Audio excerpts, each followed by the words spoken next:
Hello, friends, and welcome to another episode of Express Lane, the show that gives you speedruns in 60 minutes or less.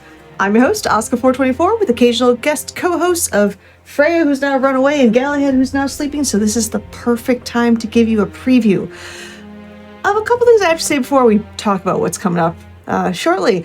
But we have a lot of speedrun content coming on. Like, our annual Juneteenth celebration will be upcoming on June 22nd and June 23rd. So make sure you use !Juneteenth in Twitch chat to check out that schedule. It's a banger. Also, there's a little known marathon called Summer Games Done Quick, and it's coming up at the end of the month. So head over to gamesdonequick.com for more info on that. Last but not least, Frame Fatales returns August 18th through the 25th, and the schedule is out now. It just came out today, so make sure you use !FF in Twitch chat for more info. And honestly, let us know what you're looking forward to the most. I might have a little bias for that slate, or is that right, race that's coming up in there, but that's for a different time. Anyway, we are going to be checking out some awesome trio of fantastic runs coming up this Summer Games Done Quick. And looking at this schedule, we have some Balatro, we have some Silent Hill, and we are starting off with Sekiro, Shadows Die Twice, with the awesome, one of the best, if not the best runners of the game, Mitriz. Galahad agrees. So Mitriz, take it away. Hello everyone. I am Mitriz. I am a speedrunner, challenge runner of various different Souls and Souls adjacent games such as Sekiro, Elden Ring. Very excited for that new DLC coming out. And with me for this run, I have my commentator. Hi guys. Oh, can you hear me? Yeah, we can hear you. My name is Parkin Harbor, or Parky, and I am a Soul speedrunner as well. And I am actually like a student of Mitch in this specific game. Mitch is so good at Sekiro. I cannot wait for you guys to see what he has to show here. All right. So as we get into this, this is a special run of Sekiro. Not your normal, average, everyday Sekiro hit list that you've probably seen before. We're going to be trying to do the entire game without taking a single hit. We're going to be trying to do it hitless. And I'll explain the specific rules that go into that as we go through. But that's going to make pretty much the whole run from start to finish very scary. If I mess up, that's not so good. We wouldn't be hitless. But hopefully I can do it perfectly. Hopefully we can get through hitless, and we'll go ahead and get it started. So I will press new game, and the timer will start in 5, 4, 3, 2, 1. Let's go. Let's go. All right. So hitless, basically what hitless is going to mean is that I cannot take any damage or stagger from any enemy. So anything that would cause a damage or anything that would cause a stagger. So this means that all enemy attacks have to be dodged, avoided, I could just walk away from them, or I can do a perfect deflect. Sekiro is built around this deflection system where if you perfectly time your block input, you take no stagger at all from the enemy, and in fact, they kind of take stagger from you instead. So it's a very, very cool run. We don't have to just avoid every hit. We can do these perfectly timed deflects as well. In the tutorial, it's supposed to be a little stealth section. We don't go fully stealthy. The enemies see us, but by taking this path, they're not going to hit us. And we get to our first objective, talking to Kuro and getting our sword. I do have the subtitles turned off for this run. It lets me skip through the dialogue. If the subtitles were on, I'd have to mash through a bunch more dialogue, but with the subtitles off, I can just get out of there with my sword, go back out the little hole that I came out of. You don't need to open up the door, and be on our way. So these enemies are going to try to hit me, but with correct pathing, they shouldn't get me. Okay, they were pretty nice this time. And we make it through. Basically, we're coming up on our first actual boss fight, which is Genichiro, where I'm going to have to do perfect deflects for the whole thing. And I'm going to let Parky talk through this one, because I really got to concentrate. It's a tough fight, especially without any skills at the very start of the game. No skills. Yeah. Anyway, so this is a boss at the start of the game that usually it's kind of a scripted death. Usually you go in here super confident and excited to fight the boss, and he is like really crazy and hard, and you're just like, oh my gosh, what? I didn't know I was supposed to know how to do that. But no, actually it is a scripted death, so it's all good. But Mitch here is actually gonna defy those odds and actually perfectly deflect the entire fight. On the bright side, he is very similar, if not exactly the same as he is when you meet him later. So if you do have many hours in this game and if you have a lot of experience, it shouldn't be too difficult for, you know, a guy like Mitch. But we do have some of those thrusts that he just did there, and you usually want to Mikiri those if you have the skill, but Mitch doesn't have the skill obviously, so he is going to be dodging those. And so it's a little bit risky sometimes. Some parts are a little bit scary, but you know, Mitch obviously knows this fight very well, so it's not too scary. But the funny thing about this fight is no matter if you win or lose it, there is a cutscene at the end. I think the cutscene might be a little bit different, but you still have the same outcome, which is him chopping your arm off. So it doesn't really matter if you win or lose. It's kind of more just if you want to fight him, you can fight him. If you're doing a hitless run, you should probably fight him. But yeah, nice and clean fight there, Mitch. Good work. Got him. Very nice. Yeah, one of the scariest attacks he can do there is he has a big flurry of like 7 hits in a row called Floating Passage. And because of the mechanics of deflects in this game, one of the hits in that Floating Passage basically can't be deflected. It kind of forces a block. And for hitless, we call a block a hit. Even though you're not taking any damage, you get staggered from it, and so we say that's not allowed. So I kind of just backed up and avoided the Floating Passage combo there. But everything else, we time the deflects, and it's not too bad. Here, I am going to pick up some items as we head along towards our next boss, the Chained Ogre. I've got some Fistful of Ash that we're going to use later on the Corrupted Monk fight, and I'm going to grab some Gotchin Sugar, which helps me sneak by a lot of enemies, and also do some stealth kills. So if you sneak up on an enemy, even a boss, you can get like a free kill. Now, bosses die twice, just like shadows in this game. Shadows die twice, bosses die twice. So it's only half of his health, but it is very helpful for getting quicker kills on bosses here. So I'm going to sneak up to the ogre, get a backstab, and let Parky explain what I'm doing as I dodge around him. All right, here we go. Here's to a no-hit ogre. Alright, so there's the first sneaky death blow, so Mitch only actually has to fight him for one more death blow. Nice. Okay, so the thing about this ogre, and one actually tip that you guys could use in your casual playthroughs, is ogre's hitbox AI thing gets a little bit weird if you're not locked on. Maybe Mitch can explain more seriously later what that's called, but basically if you're not locked on, the ogre can't really grab you and stuff, so that's why Mitch is not locked on and kind of strafing around to the side of him and basically just, you know, dodging his moves in there. Was a very clean fight. I didn't even really explain. It's pretty quick. This is, you know, it's hitless, but it's also a speed run. We are going pretty quick. It's very fast. Basically, when you're unlocked, you can do attacks while kind of going around him with the attacks, because attacks will move you forward. So you kind of go around him the whole time, and ogre just turns really slowly. So we get to get like 3 or 4 or 5 attacks in before he gets to try to hit us once. So it's really nice and quick. This area does have some skips that you could do, but they're very, very tough. Some of the hardest skips in the game are actually right here, jumping over some parts of this canyon. So I'm not going to be doing that because falling down into the void does count as a hit.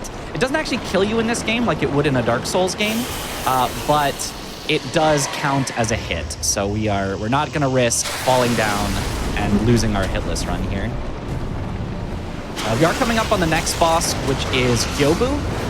He rides around on a horse. He's very mobile, and I'm going to try for speed to prevent him from running around a lot. It's okay if he runs around. I'm probably not going to get hit if he runs around, but it's not very fast. So for speed, we're going to try to keep him nearby and focus mostly on deflecting rather than on hitting him. Because if you hit him 9 times, he's guaranteed to run away. So we only want to do that right as we're able to kill him.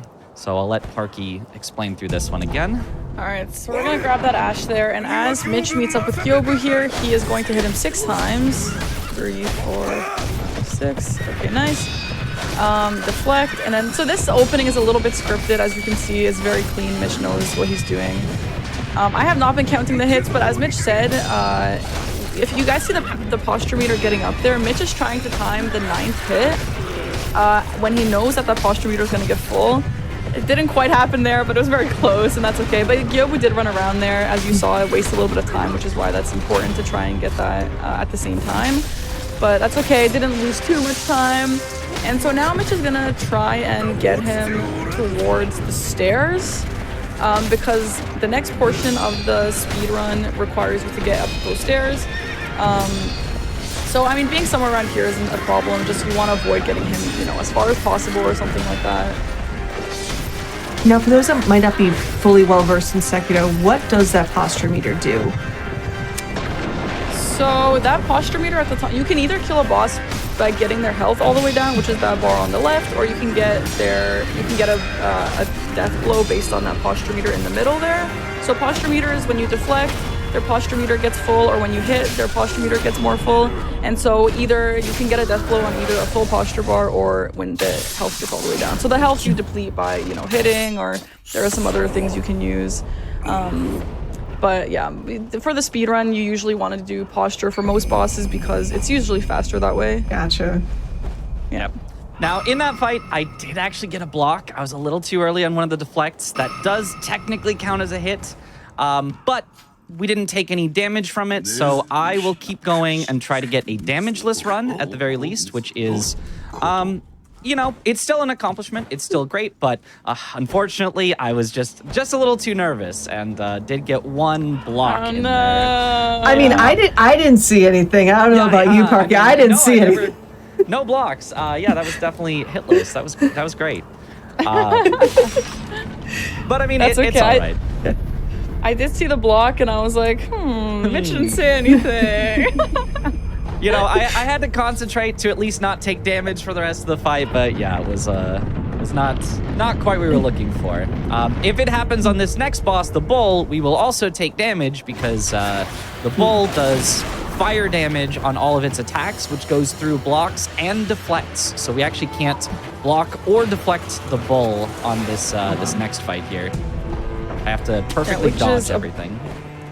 It's a little bit of a bummer. This bullfight is really fun to parry, and a lot of people ask me, Parky, how can I get better at the bull? I'm like, just try and parry. I know we all just want to run around and kill him, and we're so scared, but parrying really isn't so scary as long as you have some health to tank those fire chip damage.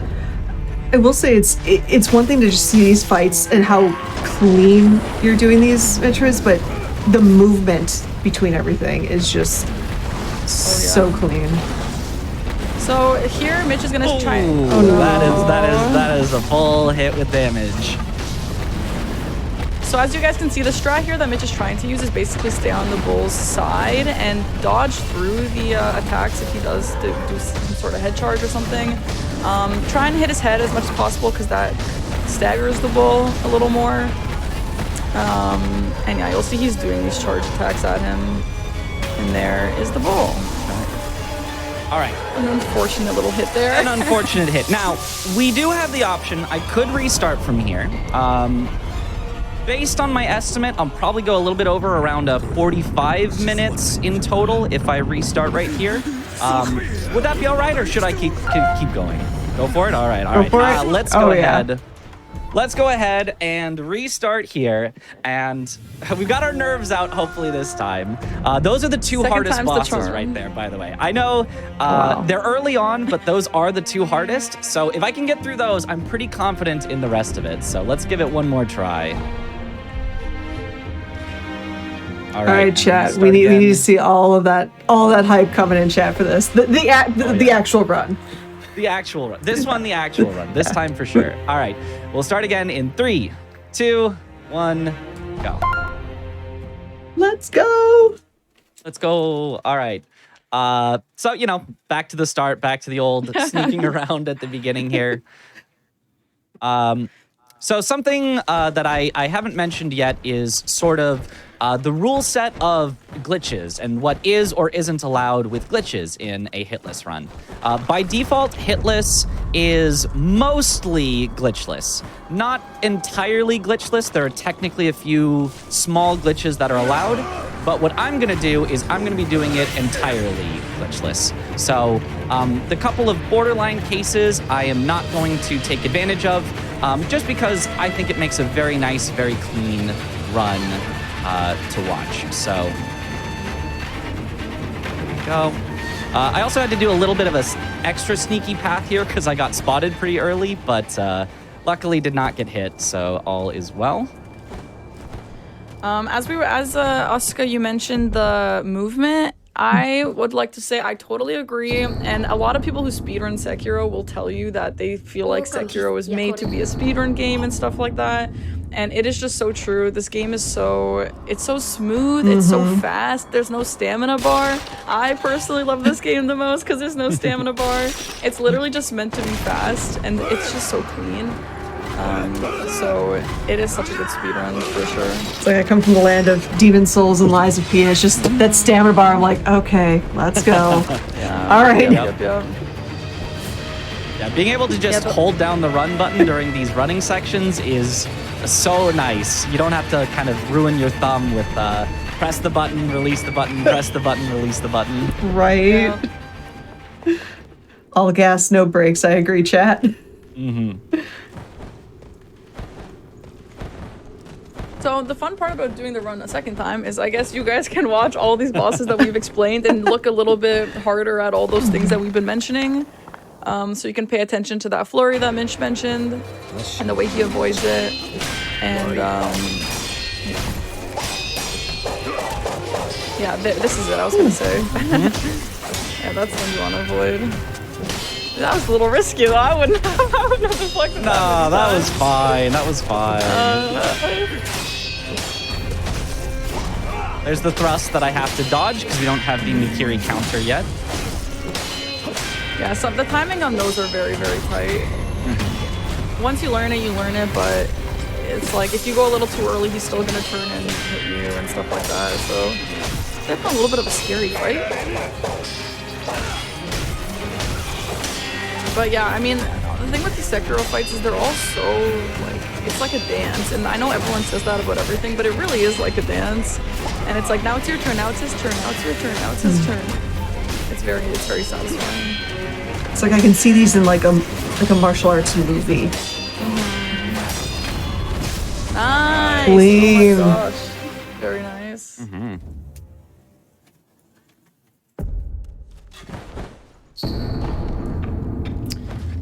And you guys will also notice when there's no running, so you can only run when you have your sword out. So in safe places and also at the very start of the game before you get your sword from that kid in the tower, Mitch will be jumping a lot. And so the reason for that is just, you know, the classic answer, it's just faster than walking. And so yeah, if you're wondering why Mitch is jumping sometimes randomly, it is actually faster. Yeah, anytime you have your sword put away, which happens a few times, yeah, we'll be jumping. It's like barely faster than walking. Like if you're looking at it, it doesn't look any faster, but we timed it out and it's just the littlest bit faster. But not as fast as sprinting. That jump is so scary. That jump is so scary. Yeah, this branch jump is also scary. I actually used to speedrun on controller, and I could not get that jump on controller for the life of me, so I switched over to keyboard and mouse, and it's much easier on keyboard and mouse. Actually, how hard is it to switch from controller to keyboard mouse? Because I play Souls games on a controller, and I've always been debating making that switch. Well, Mitch would tell you to play all of them on keyboard and mouse, but for me, I only play Sekiro on keyboard and mouse. The rest of them I always play on controller. And I've actually tried to play Elden Ring on keyboard and mouse, and it's honestly, like, they're all so, in my opinion, Mitch is biased. I wouldn't suggest listening to Mitch, but honestly, those games do not feel like they're meant to be played on keyboard and mouse, in my opinion. They feel so... There are too many buttons, the binding is weird, and I couldn't figure out a good binding. But Sekiro is so simple, there's very few buttons you have to be pressing, you know? So I think Sekiro is like so much nicer on keyboard and mouse, but the others, I wouldn't recommend it, but obviously a lot of people do it. So it is possible. Yeah, I recommend whatever you're comfortable with. They're both great.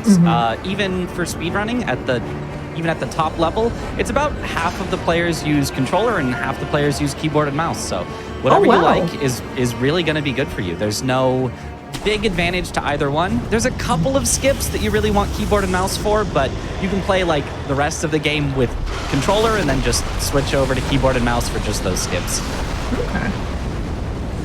Yeah, I think it's nicer to do... So Sekiro was my first speedrun game, so in my opinion, having to do skips where you have to like hold forward or something like that is just way harder on a controller because you can't get a forward input, obviously. I mean, at least like an exactly precise forward input. At least for me, I personally am very bad at that, so I just like having the simplicity of just the W key, you know? Yeah. Yeah, and that's what makes one of the skips you have to hold like a very, very precise angle. That's why keyboard and mouse is better for it. Gotcha.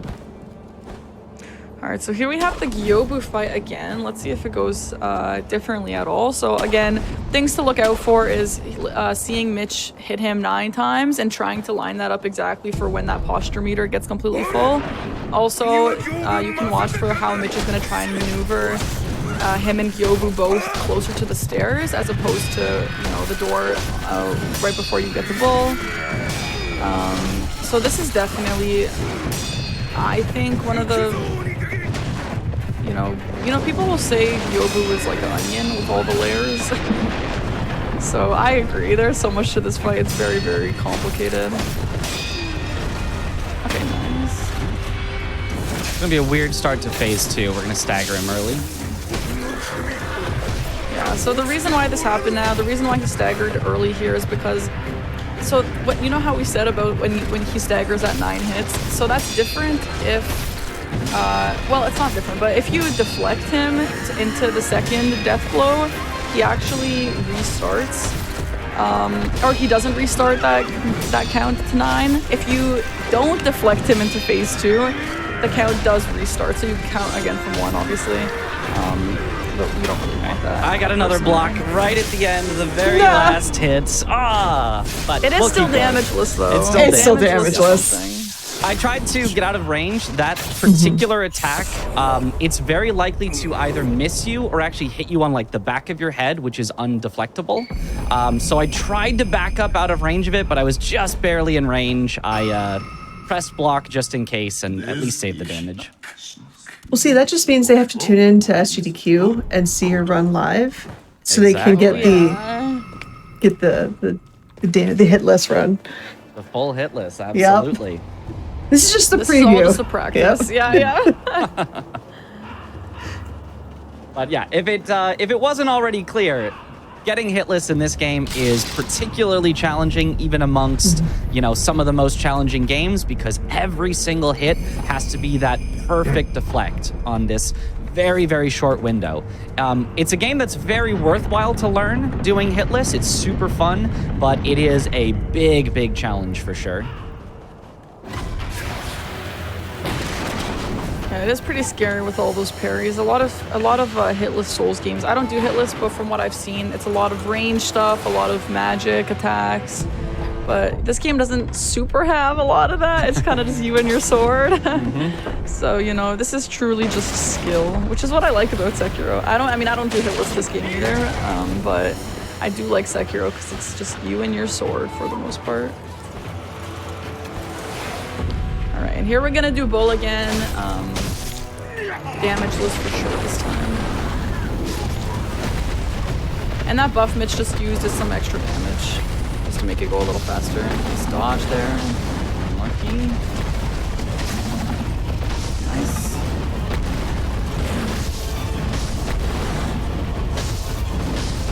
So I said earlier that in the speedruns we usually try and do death blows with the posture bar instead of the health bar. It looks like in this hitless run, Mitch is gonna kill with the health bar, which is, you know, the safe strat because he can't deflect here. Yeah. There we go. You normally wouldn't see that in speedruns. Nice. Hitless bull. Nice. Oh yeah. Very clean. And at the end, we actually stomp on him to cancel. He's got like a very long animation at the end where he like rears his head up and he slowly falls over. But if you stomp on him, you like flatten him to the ground and get that death blow a lot quicker.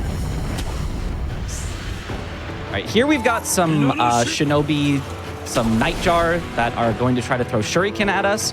But if I do just the right pathing, they shouldn't be able to hit me before I can perform a skip to get to the next boss.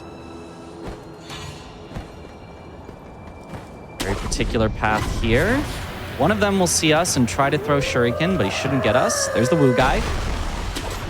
Love the woo guy. And there we go. Ooh. Very clean. Yeah, that one's called frontside dojo skip. It's a little tough, but not too bad. And here we're going to do a cheese that Parky can explain. So Mitch is going to get Genichiro wedged into the wall here. So all that practice he did on the opening Genichiro unfortunately goes to waste because we actually don't fight him again. So Mitch is going to be hitting 5 times into the wall here and then turning on the last one to kind of keep... I mean, I guess... I don't know why you turned to the last one, actually. You just... I don't know, to keep him there. It would miss if we didn't turn, because the last one goes directly in front of you. It doesn't hit to the side at all. So we have to turn to actually hit him. Yeah, so this is with a strat called dead angling, which I'm not super familiar with how to explain that, other than the boss just, like, can't react because he doesn't think you're actually... So I think that's what it is. The boss doesn't think you're attacking him, so he doesn't react quite easily. And here on the phase 2, unfortunately, because you do get chip damage, you usually want to jump up here and do the lightning reversal against Genny here. But you do take chip damage kind of like with the bullfight, so Mitch is actually going to be avoiding all those lightnings. And any other speedrun, you do want to be getting those, but yeah, obviously here we can't. Still a very, very nice, clean fight. So here we're just gonna dodge through that. Nice. Right. Very clean. Yeah, so the way that the dead angling works in that first phase is basically Sekiro, all enemies are designed where they'll only block, they'll go into like their blocking animation if you attack while facing towards them. This is so that if you're like swarmed by a bunch of enemies, only the enemies in front of you will block, and then the ones behind are probably gonna like rush up and try to hit you from the back. This applies to bosses too, so if we just attack while facing away from the boss but get our attack to still connect with them, then they just won't block. Very cheesy. Mm-hmm. I love me a good cheese. Oh yeah.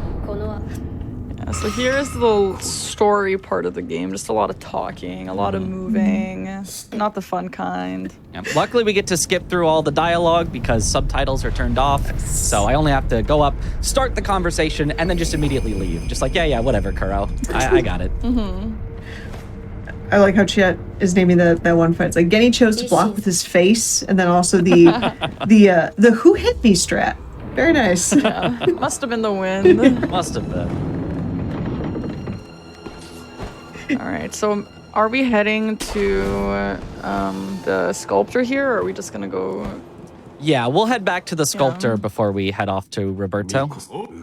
Okay, so I think Mitch is gonna go over back to the sculptor, the first area, to grab the Mikiri skill book to use for some bosses that require it. I mean, none of them require it, I guess, but you're gonna use that on probably the final bosses. Emma Ishin is the only one where it actually ends up being useful in this run, but more important is the other skills in there, including the mid-air combat arts that we'll be using after monkeys.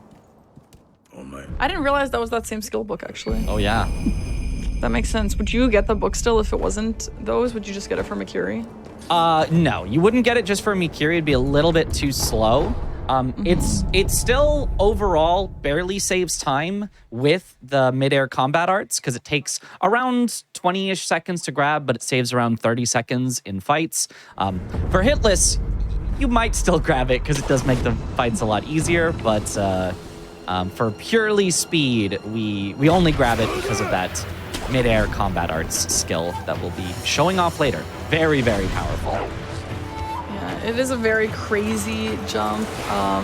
a lot of the strat with that mid-air mortal draw is very, like, when people come in and ask me, oh, I can't beat the final boss, you know, how do you do it? It's basically just jump mortal draw every single move until he dies. It kind of is. Yeah, I mean, obviously there's some other movement and stuff you have to be aware of, but you guys will see when we get to the end. It's so overpowered in my opinion, but it's a lot of fun. Who doesn't love some overpowered movements? Right? Oh yeah. Or here I have to do some pretty specific movement to not get shot by any of those soldiers there. I actually distracted one of them by breaking an object behind him so that he turned around as I went around him the other direction, which looks pretty funny. But yeah, here it's pretty much just running up to the next boss and grabbing more of these Akko sugars that increase my damage, stocking up on a bunch of them for a bunch of fights that'll just make them a lot faster. And that breaking an object makes that one comment of, he got hit by a pot, I seen it. No, Chat. I hit the pot. It's exactly entirely different. So the next boss Mitch is running to here is called Armored Warrior, or some know him as Roberto. It's the guy who is in that the armor. and you kill him by making him fall off the bridge, which is a little bit of a gimmick fight, but it's kind of fun. So what's important in that fight in any sort of speedrun or challenge run is having the right amount of hits and angling him the proper way so that the first time he gets his posture broken, you can kick him off of the ledge. He doesn't hit any walls, or he doesn't just... he has to be close enough to the edge to fall off the first time, so... It's usually a scripted fight, I would say, so it should be pretty easy. There is also a move that does kind of like a scripted stagger. That's the only issue in a hitless run, so I think Mitch will be not... like, he's going to be making enough distance to not get hit by that move or not have to parry that move or anything like that. Other than that, this fight is pretty simple. Yeah, he's got one of the only moves where if you deflect it, you can still get staggered. Technically, that is allowed by hitless rules, but I'm avoiding it just because I'm kind of going with the nothing allowed route. 1, 2, dodge.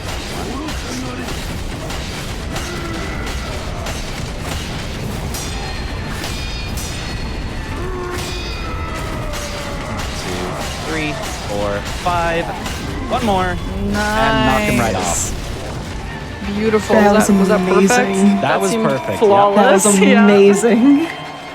Yeah, when you start with the Ash, it staggers him right away, and you can kind of predict what he's going to do after that. So it makes the fight, you know, more or less the same every single time. So it's very nice. And we avoided the stagger that he can do on deflect by getting out of range of it. He staggers you with his body, not with his blade. So by going to max range, we only deflected his blade, and his body didn't run into us. Very cool. I didn't know that's why I did that. All right, here So we're going as to you use guys can another tell- Gotchin, Sneaky, for these monkeys. I was just gonna say, as you guys can tell, Mitch obviously knows so much about this game. He knows all the little meticulous details. Well, I've been doing it since the game came out, just like 5 years, not that long. Mitch is like, it's not my first rodeo. It's just a casual 5 years. But yeah, these monkeys are sort of a puzzle fight where you're supposed to chase them to specific areas where they can't avoid you and use their counters. But if you have stealth instead, you don't really need to chase the monkeys. You can just kind of sneak up to them and kill them. Yeah, so there's that first one behind you. You know what? Like, Mitch is saying, yeah, you can sneak up and kill them, but I mean, it's not... If you went and tried this right now, you would probably not get it first try. It's not really that easy. It's still a little bit of a tricky fight.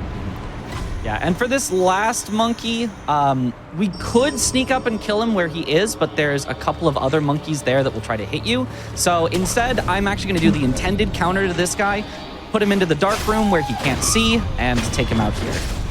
Nice. Very clean. All right, and here we finally get the most important skills for the rest of the game that's going to let us deal with all the bosses very quickly. We get a combat art called Mortal Draw, and we get a skill that lets us use the Mortal Draw while jumping. Now, these two together have this interesting interaction where if you use the Mortal Draw while jumping, it does 50% more damage. It's the only skill in the game that does 50% more damage in the air. So I don't know if it's a bug or not, but whatever, we'll use it. It's in the game. And it makes very quick work of pretty much all the bosses from here on. So this is the skill, Mid-Air Combat Arts, that we're going to be using. Yeah, so if you want to see really how good it is, if you see Mitch jump up in the air and about to do that attack, just look at the posture bar and the health bar, and you can just see how much damage is being done to him. And it's just like, oh my gosh, it's way too much. All right, we are coming up on the most random part of the run. Not necessarily like a hard part, but there's a fort with a bunch of snipers, and even if you have the Gachin sugar that makes you kind of invisible, they will still see you and shoot at you. So I'm gonna take a path that should hopefully just barely weave back and forth and dodge all the gunfire, but there's a chance we get shot here. It's a little out of my control, but it's pretty rare, so hopefully we won't see that. Yeah, I can definitely vouch for Mitch here if he does get hit. This part on the speedrun, I used to call the split the reset point because you can be like the #1 gamer of the world and they can still shoot you. Sometimes the RNG is just too powerful, so we'll see. The safe strat is very safe, so hopefully this goes well.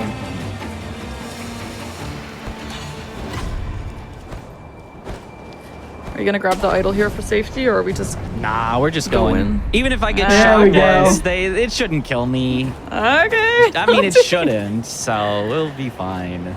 Okay. We are doing like an extra safe strat here. So we start with that Gachin sugar, makes us invisible. One of the snipers does see us, but we're basically gonna wait until he forgets about us before we move on here. So here we crouch and go slowly while that gunner forgets about us. And then we just gotta sprint across this bridge. But not all the way across, that's dangerous. We jump off to the side, grapple up to this tree branch, and hide here until everyone forgets about us. It's like the one safe spot you can just sit and let everyone chill. I love that. Yeah. So those arrows there, if they're yellow, like in the house, when it fills up, that's the person seeing you, and then when they turn red is when they fully see you. So here, oh, they're forgetting. They're slowly forgetting. As soon as the arrow goes away, I can move on. Also, chat's choosing violence, saying things like the air's been hitting you, and by the way, he's getting hit like crazy right now. The snow is destroyed. Oh, the snow. There's It the keeps snow. getting me. Snowless run when. That's such a cool kill there. Yes.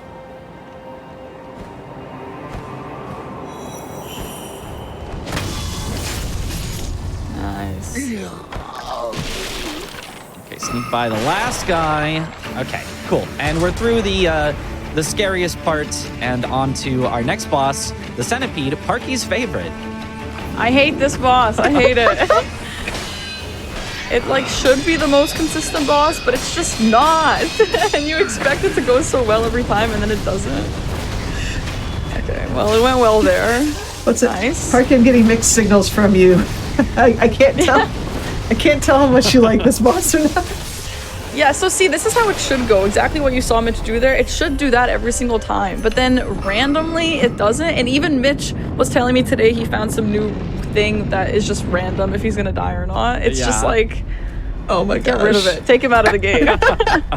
Yeah, I did a particularly safe strat there. I took about an extra second or two doing the strat even more safe than usual. But yeah, he's supposed to be scripted, but there's tiny variances in how much posture he gets back when he, you know, whether he blocks or not, things like that can just make it a little bit annoying.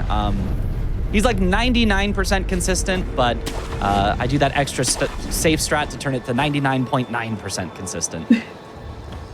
And then sometimes it still just slips through the cracks. Yep. All right, here's a big scary jump that Mitch is about to do. Oh my god. Oh, not scary at all. Look, we just grabbed at the bottom. Yeah, there's a grapple point at the bottom, so if Mitch missed that grapple point, he would have died, or I mean, he would have respawned, but he would have taken a health bar of damage. And I don't know, that jump is consistent, but it's just not for me sometimes, and I don't know why. Every speedrunner does that jump a different way, and it's just hard to, I don't know. Yeah. We actually do a little skip there of avoiding the snake. You're supposed to use a particular skill to distract the snake, but you can kind of just jump around and grapple over. And then we're coming up on Snake Eyes, where I need to not get spotted by some gunners here. I'm going to take a particular path where they shouldn't spot me. Good. And then take a free backstab. Nice. This is a tough boss. I feel like most people in their casual playthroughs have issue with Snake Eyes. I know I did. But yeah, you see that jump mortal draw that Mitch is doing there. Ooh. Very beautiful. Followed by a few parries and another mortal draw. Makes easy work of her. Oh yeah, mortal draw, so much damage. So you can see basically all I did was a full mortal draw, one deflect, and one more full mortal draw, and that takes her out. Just kind of goes to show the power of it. All right, in this misty forest, there's a couple of interesting jumps, and we're going to be gathering a few more items, but then we're coming up on the hardest boss of the game, right? Right, Parky? The hardest boss. It's the hardest boss. Everyone hope that Mitch doesn't get hit. Yeah, the hardest one.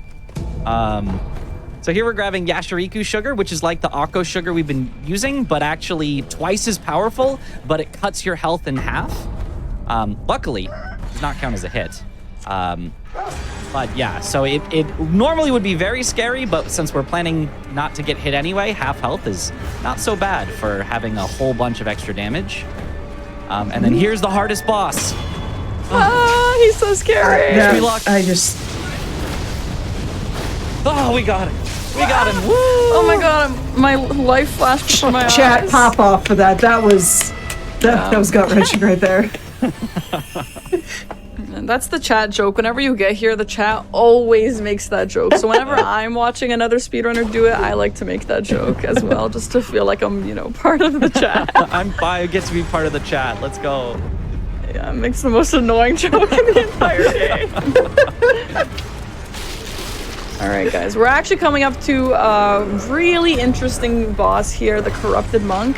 There is a kind of a cheesy strat you would normally do in the speedruns where you get the monk to back up enough so that you can jump against the wall and do... She has one death blow, actually. So you get her close to the wall, you jump, and you get the death blow, which isn't intended to happen, so that makes a very quick work of that fight. But Mitch is not doing that. I don't know why, just to not cheese her, I guess. And he is using a different strat. Equally cheesy, but just different, where we're going to basically loop her with a bunch of items and whittle her health down. So I use an Akko sugar, I re-equip some different items, then I also use Divine Confetti, and then I'm basically just going to hit her and then stunlock her with Snap, Seeds, and Ash. So 1, 2, 3, 4, snap, 1, 2, 3, snap, 1, 2, 3, Ash, 1, 2, 3, Ash, and we just repeat. 3 and Ash over and over. 2, 3, and we just slowly whittle our health down like this. It's not, the flashiest method, but it works. It's pretty flashy. Yeah. I like that confetti. The confetti always looks so pretty. I don't use the confetti in my run, and I wish I did. yeah. Nice. Very clean, Mitch. Yeah, and so I like this method to sort of show off something different than what you've probably seen in other runs, and the death blow, the instant kill on her, kind of falls into that. Is it a glitch territory? And so just to avoid that discussion, I like to just avoid it in hitless runs and show off a little, I guess. It's very cool. I like that strat. I feel like that's less cheesy.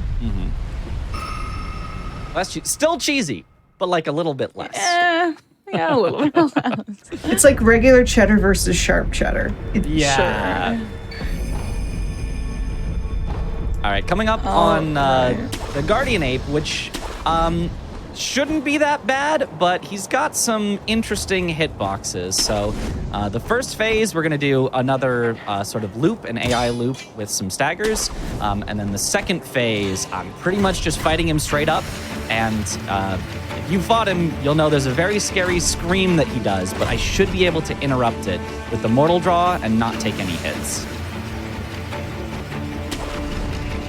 This is a really fun fight to do in the speedrun. I think it's very cool when speedruns actually fight bosses. The phase 1 is a little cheesy, as you guys will see, but the phase 2 is very fun to watch. Alright, so guys, watch for this jump mortal draw here and look at how much damage it's about to do. So look at that. Posture bar is almost completely pulled out. And Mitch is getting him. Yeah, there it is. There it is. It's like a little bit of a stun lock stagger cycle with those hits, and when you time it properly, and when he's about to get up and you hit him again, he actually staggers again. And so that's what that phase 1 is, just a little bit of a cycle.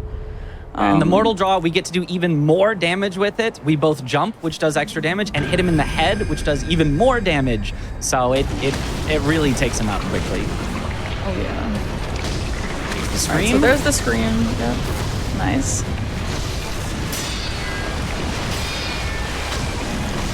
There's the actual fighting part, and they're just gonna get behind and get some extra hits in.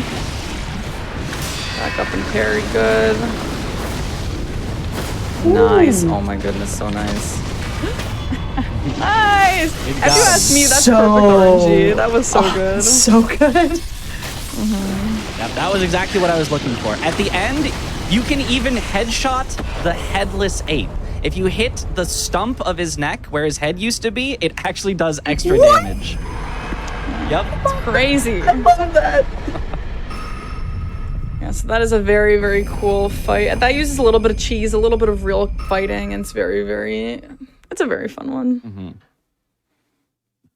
All right, the final 2 bosses we just fight them absolutely straight up. The Mortal Draw is going to do a lot of damage, so they're going to be quick fights, but every move that they have, I just have to deal with normally. I have to get perfect deflects, I have to get regular attacks. There's no loop, there's no cheese. It's just fighting them straight up, but, you know, quickly, with good play, and with strong Mortal Draws. Yeah, so the thing about the Mortal Draws, if you guys look at the bottom right, Mitch has 16 emblems. So the Mortal Draws do actually use emblems. I don't know how many the Mortal Draw uses, but the Jump Mortal Draw uses 4. I don't know if they both use 4. 3? They both use 3, yeah. They both use 3, okay. So when you have emblems, the range is so big and it's so strong. It still is good if you're out of emblems, if you don't have enough. To get the really strong version of it. So if you guys ever do try this, or if you're wondering why randomly it's not doing as much damage or something like that, it's because he's out of emblems. But it's still really good and still interrupts a lot of attacks, if not all the same ones. Make sure not to select the wrong option here. We got to do the quick ending.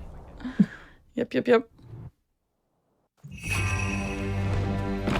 So here's Emma, the first half of the final boss fight. Nice Mercury there.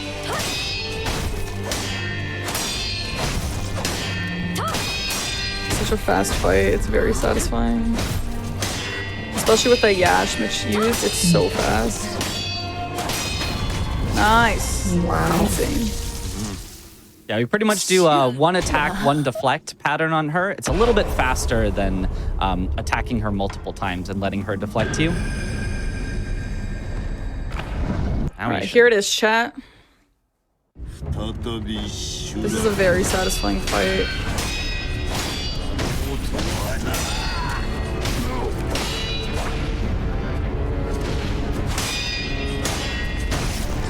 So the jump mortal draws are going to come in handy on the second half of this fight. So after Mitch gets his first death blow, just pay attention to the crazy damage on those jumping Ds.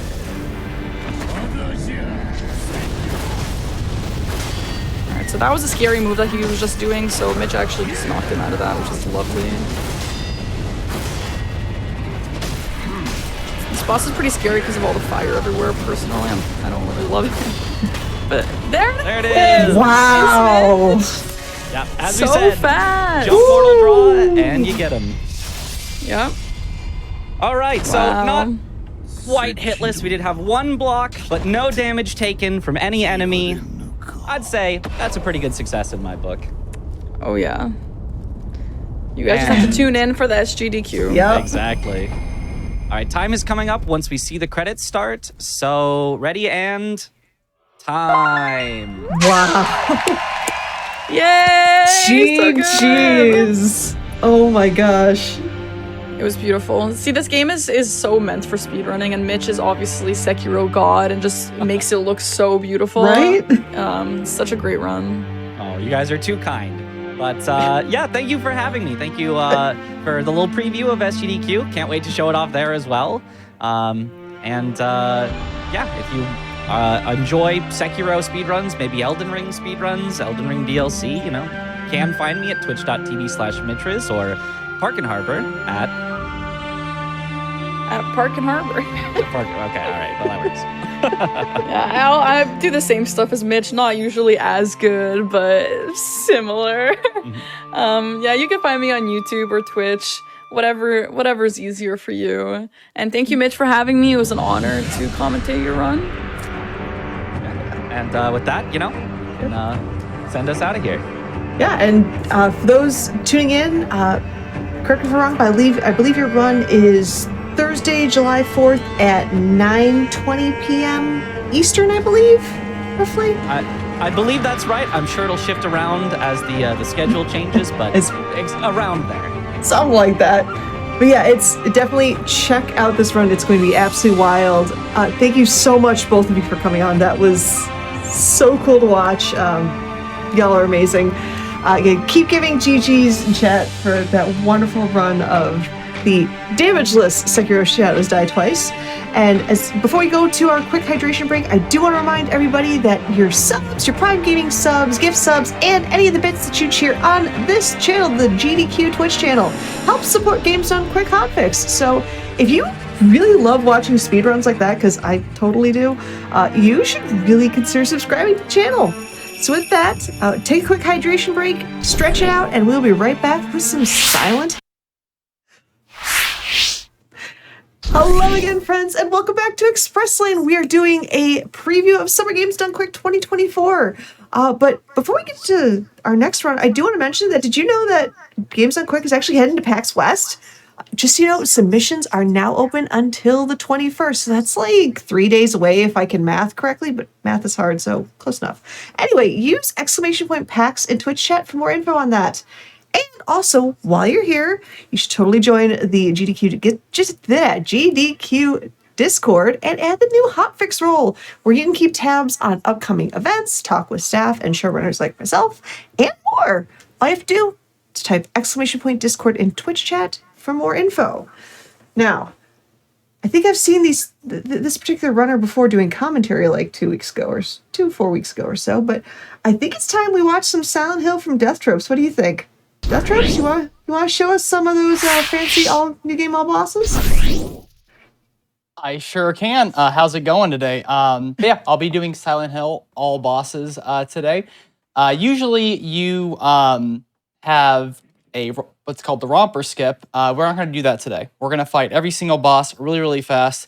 And on that note, I'm actually accompanied here by Juho, who's actually going to be commentating with me at SGDQ on July 1st. How you doing, dude? Hi, Juho Johors. I ran this game like 5-6 years ago, and hopefully I remember. I don't run this category. I run any %, but this is probably just like pre-romper any %. That's pretty much what it is from what I heard. But yeah, on that note, I'm going to start here. The run's going to start as soon as I hit easy on 3, 2, 1, go. Good luck. Thank you. At first here, Harry wakes up, trying to find his daughter in Silent Hill. So we're going to wait just a few steps here because we're actually saving time by letting him walk these 4 steps. Done. Cool. Now we're going to walk 4 more, and then he's going to stop again, and then there's a cutscene. And we just kind of wait for a minute. But yeah, Harry's trying to find his daughter, and he's just kind of looking around. I don't know. He doesn't know what's going on. He's searching, and then he's going to see her, but we're going to skip that cutscene because why are we going to watch that? Is that sure? You'll also know that the voice is sped up very, very fast. That's because I play on fastest speed on PS2. It doesn't affect your IGT or in-game time whatsoever, but it does affect your loads, and it sounds really, really funny. But here we're going to take a kind of a diagonal line because you can actually save about 1.5 seconds on a cutscene if you stop about here. Then he's going to kind of run a few steps for us. We don't have to do anything. I'm just going to casually keep following our daughter down this very ominous alleyway.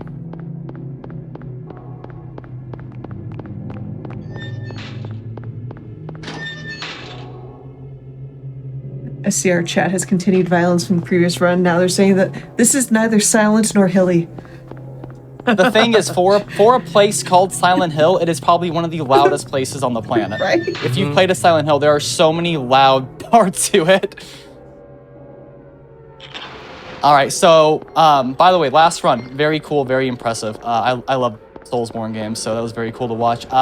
Now, as impressive as that hitless run is, we're actually going to take intentional damage and an intentional death here. Oh no. What is this? Hopefully we have decent enough RNG to get grabbed. And we did. That's That is what we good. want right there. That is really good. Yep. GG intentional death. Perfect. That's it. Love it. Just kidding. Game over. That's it. Yeah, the that's run. it. That's the the run. run, everybody. Good job, Shuho, commentating. But all right, so now we died, but we wake up in a cafe where we're gonna meet Sybil. Was I dreaming? How do you feel? All right, anyways, so now we're gonna go into our menu very quickly, get our gun, and go grab all this stuff off the counter. Surely he Includes a feels health great, drink, by the way. Flashlight. I'm sorry, what? Surely he feels great. Oh, Waking yeah. up in a cafe. Fantastic. Well, he even says when she asks, she's like, "How do you feel?" He's like, "Well, like I got run over by a truck." Mm-hmm. What's that? And here's Oh, the yeah. infamous radio. Radio. Mm-hmm. What's going on that radio? Now, there's a little bit of RNG with this first enemy. It can be killed in 4 shots, 5 shots, or 6 shots. But if you're really lucky, it could be a 3 shot. Usually, it's going to be a 5 or a 4, though. Let's see what happens. Better be a 3-shot. Like right now. Damn. 5 shot. That's pretty average what you're going to get. This is not a dream. What's happening to this place? I mean, there were 3 shots in there, so it's technically. You know what? That does count. Yeah, this 3 Technically a shots. You're 3-shot. good. Now we're going to leave this cafe because we got everything we need. Now we are off to find our daughter. Now there's a piece of paper you can find in an alleyway, which is the same alleyway you were at earlier. But we don't need to get that because it basically tells you where to go. We already know where we're going. We actually have to get 3 keys that actually are a reference to the Wizard of Oz. True. Yep, true.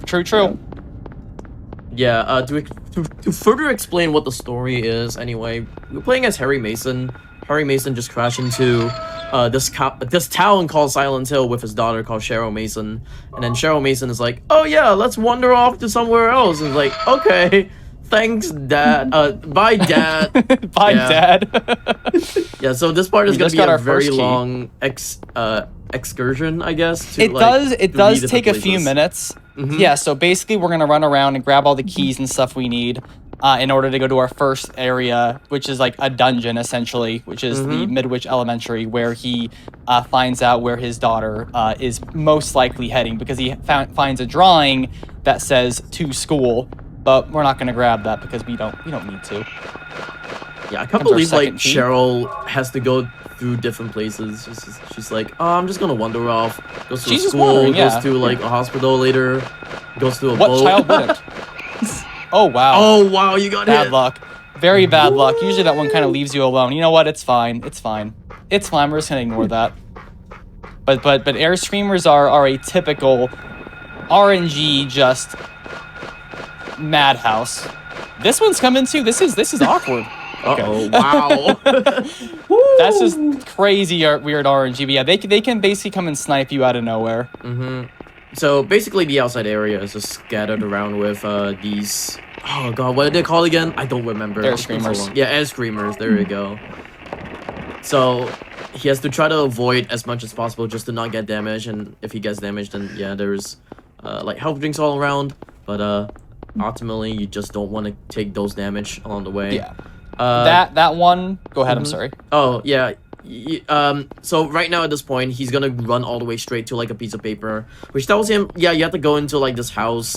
Outside the house there is a dog house, and there is like a key inside the dog house. That's true. Also, You got my it. favorite line in the game later. Oh, one of my favorite lines. Also, in the game. so which brings me to my next thing. You've all seen the meme. You've all seen the picture where Harry Mason is standing in front of the doghouse, and it says like it's a doghouse, but there does not seem to be a dog around, and there's a dog literally jumping Like into two his face, dogs like there. right next to Yeah. him. Yeah, that's that. We're gonna see that spot very, very quickly. We're gonna go up, hopefully not miss the papers. Nice. Says doghouse, 11th Street. So now we're gonna turn around. It's weird that that's required, but it is, because if you don't look at those papers, the key actually doesn't show up. You can't pick it up. And here's the doghouse. Right there it is, right there. You've there's all like seen the two meme. That's the one right dogs. there. We got the key. Let's go. A little bit of tech here to try not to bonk on this door. Which we did it. Ooh, that's So you basically good. run at an angle, and you won't bonk into the door. We used Nice. all of our Wizard of Oz keys, and now all of a sudden, We're still It's not in super dark. Kansas. yeah, we were still not in Kansas, exactly. Which the symbolism is genius, because it's symbolizing, obviously, to Harry Mason, hey, you're not in Kansas anymore. This is not natural. This is not good. So now we're on our way to Midwich Elementary, which, fun fact, I like to bring this up in every single thing that I do, that it's actually based off of the school in Kindergarten Cop. True story, look it up. It looks exactly the same. How did I never know that?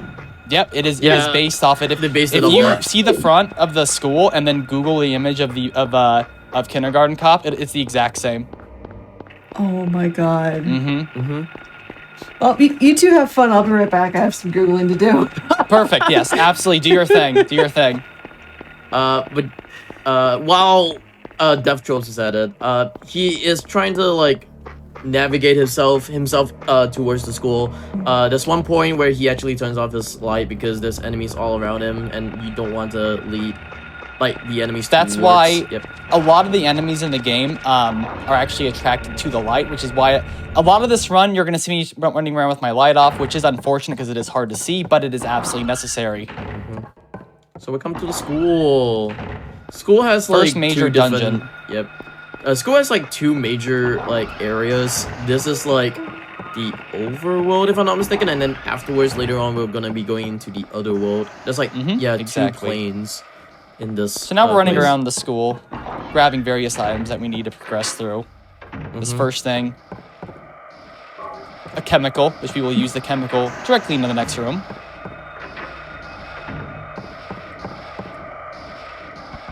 Gosh, his hand. That's it. Got our first medallion. We need two. So one thing about this game is that it has like progression triggers. Like when you pick up the papers, you have to progress to get the key in the doghouse. This is also one of those like progression triggers where you have to put the medallion onto this clock tower in order for it to trigger in another section in the game, which is the music room section, the music room area, yeah, where it will now unlock a piano, and you have to do like a piano puzzle from there on. The infamous piano puzzle. I'm gonna do a ding just for luck. It's necessary. Oh, always. Oh, pardon me, that's my dog. I mean, Full stop. Sorry. I've been looking at It was my two named dogs Sybil. to see if those were mine and not yours. Good piano. That was. I moved. We got our second medallion. Again, sorry, gotta have the light off because there's two enemies in here that will absolutely grab you if you don't. Aggro, yes. Here we do kind of a walk into a run situation because it actually attracts the gray children towards you, but gives you Ooh. enough room to kind of sneak by them. Almost. Almost. Usually they won't. Sometimes they will hit you or grab you, which is even worse. Yep. But they're typically not going to do anything. So now we need one more item, which is to, oh, one more thing, which is to turn on the clock tower, which we had to go down to the generator and Turning off on the into yeah, the boiler on, room. yeah. Oh, off, yeah. Oh my god. Or off, excuse me. Off, on, I don't remember anymore. It's been a long time. And we are done with the first part of the school. Now we're basically going to go back through the school again, except it's going to look a little different this time.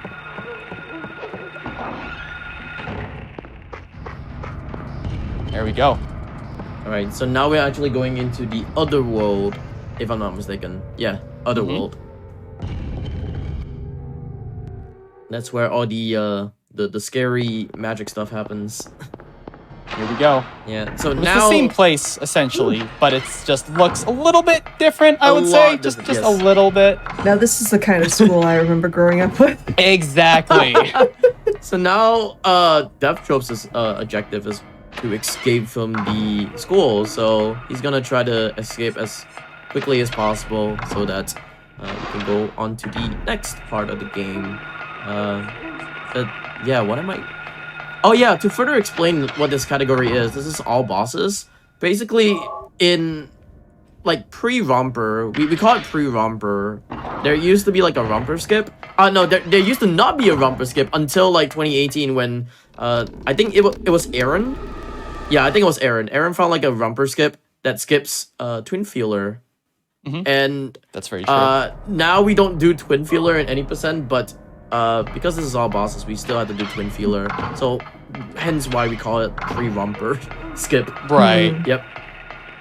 That's also a really big difference in the in one of the sections of the game where you don't save Sybil. Yeah.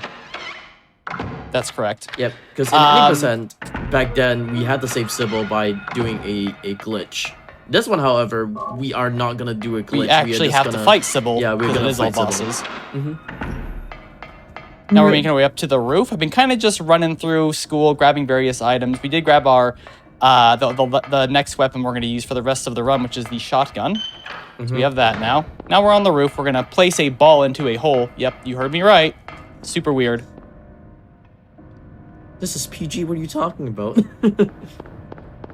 And then here you go.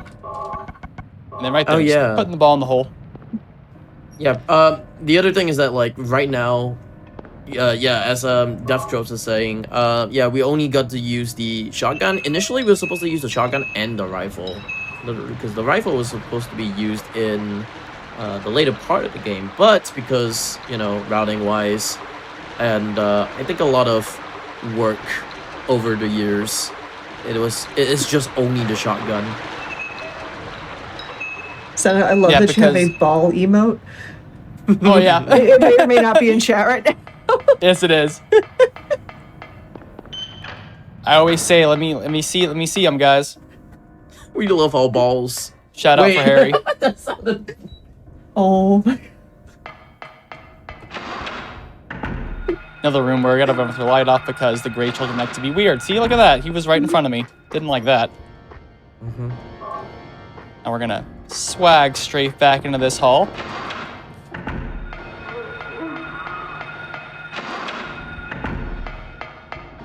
Actually, a question I saw earlier in chat. You two excited for the Silent Hill remake? Because I'm intrigued. I am honestly very Silent excited. Hill remake. I'm a Sip Porter, 100%. I'm stoked. I'm very excited. Oh, Silent Hill 2 remake. Oh. Yes. Yeah. Yep. Yes. I was about I'm to very say, excited. if someone's talking about Silent Hill 1 remake, they should play Shattered Memories instead. Alright. So, totally nothing. Oh no, jump scare. That's true. Oh no, jump scare.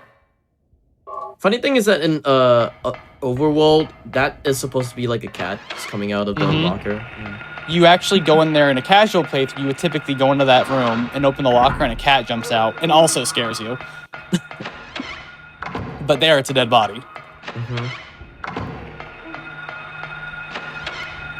You're actually almost done with school. Nice. Yeah, we just have one more roadblock along the way, which is, if I'm not mistaken, Splithead? Yeah, Splithead. Splithead, the first boss of the game.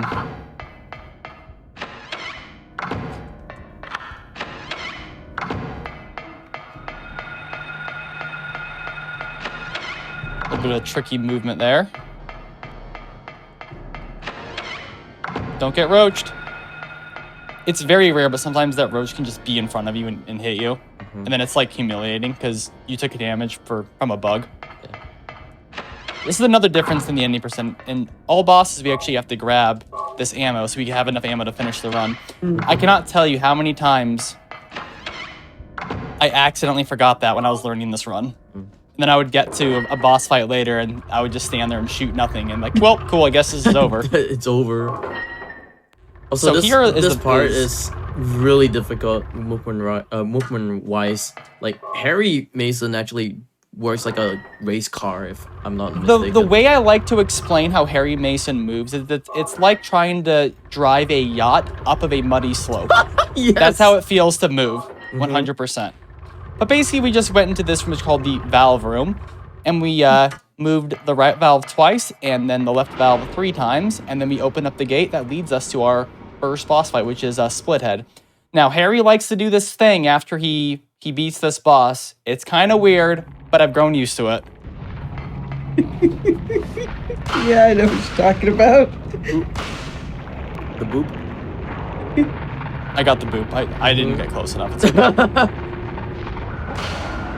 And then Harry doesn't want to be here anymore, so he's just gonna leave. No. He's just gonna float away. So long, Harry Mason. It's my favorite thing to do. It's the best. It's the hidden UFO ending. Yeah. It's a prequel Now to we're done it. with school.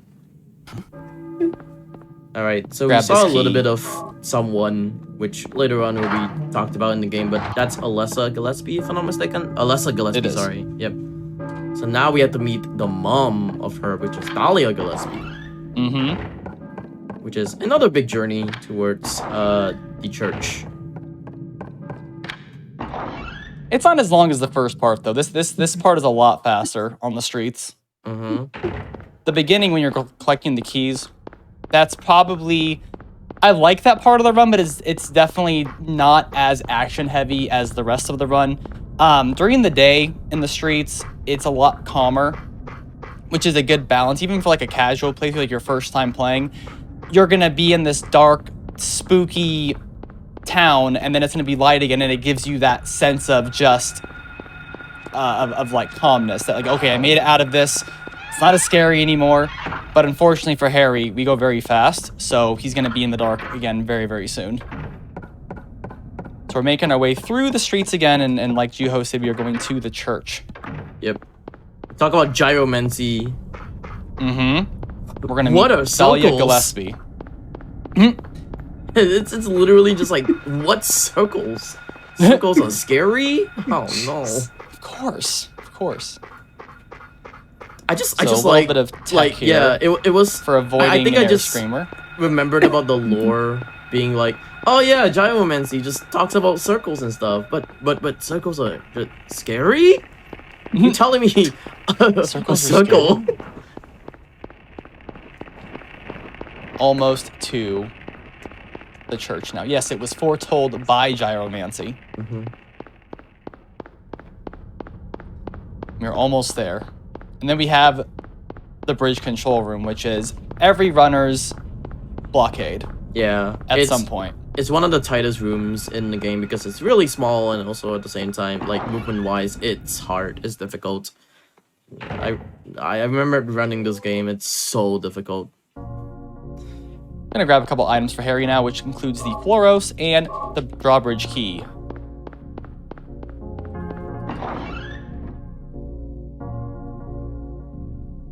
Yeah, quick trip into the church and we're out.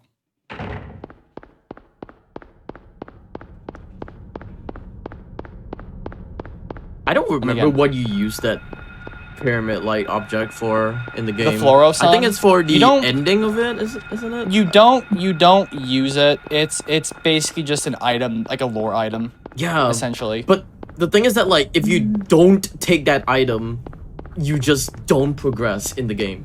That's how I've it actually is. never not I've actually never left it there. I don't think you can though, because I don't think that you can grab the key without grabbing that. Yeah. Actually, I might be thinking about the key instead. Yeah, if you don't take the key, because people can actually miss taking this key. Anyways, very tight angle. That little strafe is like, it only loses you like half a second. But it's very efficient. Normally, you And want to just kinda- touch the nice. left tip, or the left side of the control panel. That was good. Solid. Now we're on our way to the hospital. The hospital. Which is my personal favorite part of the run. I like the movement there. It's very, very, very fast paced. You go from room to room to room, and it's a little bit jarring, especially if you don't know the run and you don't know the route.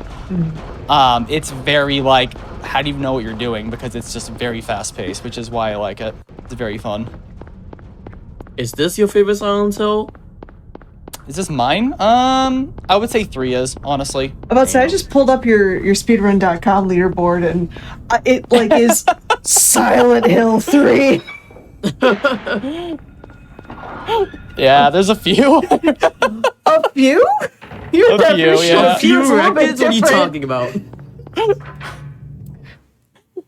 Alright, so we meet up with the only thing I could think of is Kaufman, and that's about it. I don't remember what's It's his full Kaufman. name. Yeah. You are correct. Okay. And watch, she's gonna try to shoot Harry from 2 feet away, and then miss somehow. I never got that. I never got that. But anyways, Harry met him. Harry Moonlights is Kaufman Moonlights is a stormtrooper. It's fine. He's a stormtrooper. It's Stormtrooper. Yeah, I was about to say that. So now we're in the hospital now. We're going to be grabbing some keys and items we need. Now in the any percent, we actually would grab the Red liquid. the Aglophidus, the red liquid, but we're not doing that this time because we have no need for it. So we're just going to run past it and go right into the basement. Yep. So, if you do not know what the red liquid does, the red liquid actually just heals Sybil in the fight between between Harry and Sybil. We use it for a glitch where you just teleport yourself to Sybil by just interacting it with the baby, whatever the child is. Gray child, there we go. But we don't really do that. We just have to kill Sybil along the way, and thus we later on have to get the bad ending of the game and not the bad plus. Yeah, there's many different endings in this game. There's bad, there's bad, there's bad plus, there's UFO, there's good plus. Like there's a lot of different things you can do in this game, which is what makes it so cool to run. I was so upset the first time I played this and I had to kill Sybil. I was like, wait, no, Like, no. why can't I? Oh, Trust me, I hate that I have to do that because my dog is named after Sybil. oh no! Yeah, every time I'm like, well, time to kill Sybil, and everyone's like, really? I'm like, yep, sorry, gotta do it. She's crossed the line. Alright, so we're in Otherworld, in hospital now. Very Yeah, if quick. you get thrown into the other world very quickly when you're in the hospital. Now we're going around Silent Hill though, grabbing various key items to progress through, like grabbing a blood pack. Now hopefully this nurse does not grab us. This nurse actually grabbed me on my last PB. Ooh, I was that is- very, very lucky. Ooh, nice. Usually she'll grab you if that happens, so we got very lucky there. Sometimes she can grab you on the way out as well. Oh, there, she got it. She got it. That's very rare. Well, you guys just witnessed something rare, so there you I can't go. believe you just said that. She's Of course, I we're spoke gonna it into chill and existence. We're Yeah, not yeah, gonna get you- grabbed. Yeah, I'm gonna blame that one on you. It's like, oh yeah, it didn't catch You know me what? that time. I'll take the blame. I'll take the blame. Little swag slide here as well. Oh, that's a really Gonna grab good art. slide, yeah. Thank you. Nice. It's very easy to do. Also, it looks hard. It's like the easiest thing in the run. No, those are the ones you say, that was pixel perfect, frame Pixel perfect, yeah, frame perfect run. Sub-pixel perfect. No one would know. Except everyone gonna that grab runs our- this. Except everyone that runs the game, yeah. Oh, Oh, little accidental Wow. strafe there, which Ooh. I luckily was able to clear out. So now Oh, we're gonna use yeah. our red liquid. Or not that's regular not liquid, red the liquid, that's a pack. blood pack. I mean, and it's red, isn't it? Like, I'm not True. wrong. Yeah, actually true. Grab our last tablet we need. I do want to mention about this. If I'm not mistaken, like, there is a quick turn for this game. So, like, you basically, on how you quick turn, you have to, like, hold walk or run, and then you press both of the trigger You buttons. don't if I'm have not to, but it makes it a little bit Yeah, easier to do. it's a lot easier. I always hold square when I quick turn. Always have. Yeah, which is why there are some parts where, like, you just screw up. I almost said bad word. You like almost grew up with like, oh yeah, you just strafe. But the reason why we just strafe is just because we just grew up on the quick turn. Perfect nurse skip right there. So do you have to shoot her to get You past do her? Or- because she'll if you get past her, she'll be there when you come out of the room and she'll block you. Yeah, she's Oh, just gotcha. gonna absolutely block you the necessary. whole time. This one coming up though, don't do it, please. Oh my gosh, she almost did it. I'm getting all the bad RNG. So when they tune into your run during SGDQ, you'll see all the good RNG. Yes, That's I Surely, really hope yes, so. yes. But at least she didn't hit me. That's the most important thing. Oh, They you do a lot of damage. you just willed it into existence, my friend. Nope. You're almost at the end of the hospital now. Yeah, two bad nurses in a row. That is very, very rare. Alright, Now, can I get dark fire though? Hold on. There it is. Stunning. You ever seen that, Juho? That's beautiful. Yes. Basically, you turn your flashlight off as soon as you use the lighter, and it turns the light off. Damn. Or it keeps the fire up, but it's in the dark. It just looks. It doesn't help you. It just looks really, really cool. That is art. Art. It's art. Now we're gonna go into this weird room down here in the hospital basement. Look at this picture, and then take this key and leave. Alright, see you. Bye.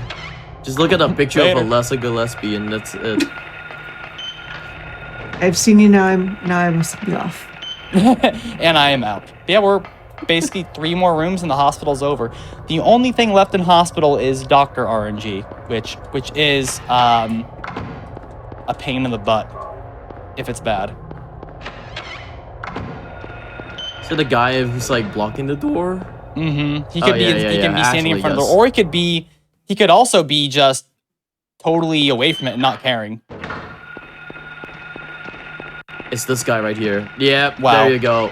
Amazing. That So- was really good. so actually. good. Nice. That is exactly what you want on the run, because sometimes he'll just be standing in front of the door and you have to go all the way around him. Yep. That was very Oh. good. So So now we're meeting Lisa. Lisa, There my she girl. is. My girl. She's literally the best. And spoilers, I'm sure most of you guys watching have played this, but something terrible does happen to Lisa, and it is very, very sad. I had to stop playing after that Oh, cutscene no. for a little bit. I was Oh, like, no. okay. No. We get to marry her in the game, surely. Now, we just grabbed our key to go into the antique shop because the character Dahlia said, here, take this key and go to the antique shop to find an altar. And for some reason, Harry is just listening to her and everything she has to say. But, you know, whatever. You do your thing, dude. At this point, from what he's seen this day, you know what? Let's Yeah, just follow yeah. random ladies with keys. He's like, what else am I, like, you know, there's dogs chasing me. There's giant bats flying into my head. There's weird nurses trying to, like, grab me. Like, of course, why not now? Like, might as well. What else is there? What else could possibly happen?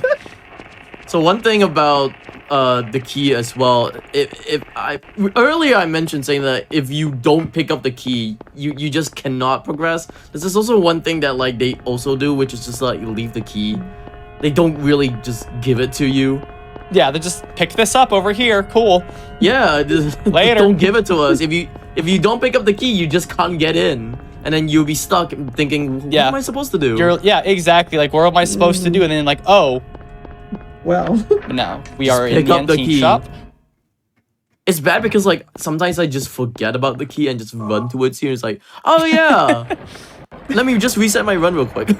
it's like chat BRB. It's going to take like 30 minutes, but I've actually, thankfully not on something like this, but when I first started running this, I actually did forget to grab that key. oh And no. I got all the way here and was like, well, I'm the run all the way back.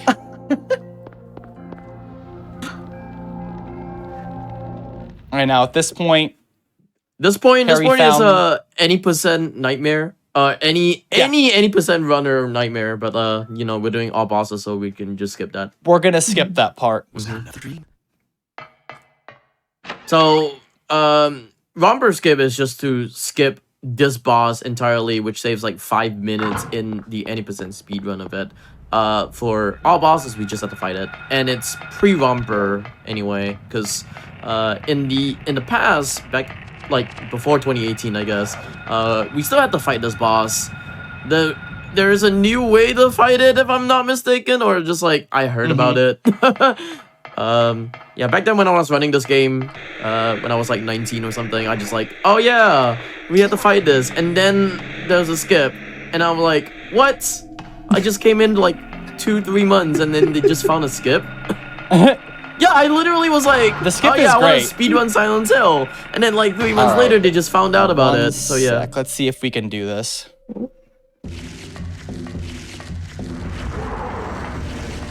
Oh, that's There very we good. go. Nice. So that's Twin That's it. Feeler right here. Basically, That's just it. have to strafe and Also, shoot it 6 times. Terry's done here. He's just gonna. Oh no, not again. He's just done. He's had it. You with your by antics, you people. need to stop right here, mister. I like how that wall said, absolutely not, Yeah. Harry. He's like, stop. You are staying.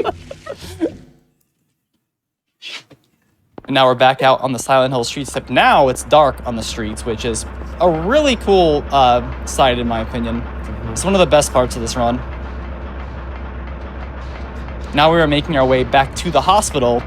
Yeah, so we were glad that just you're not at doing a little bit 80%, ago. huh? You know, honestly, I'm okay with Romper skip at this point. But it is nice to not have to worry about Romper.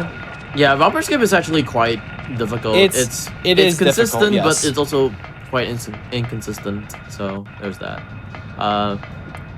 It's something that like you just be amazed with. I can't believe I hate to say this. I can't believe like GDQ has not accepted any percent as a mainline You know what? run in a long time. You know what?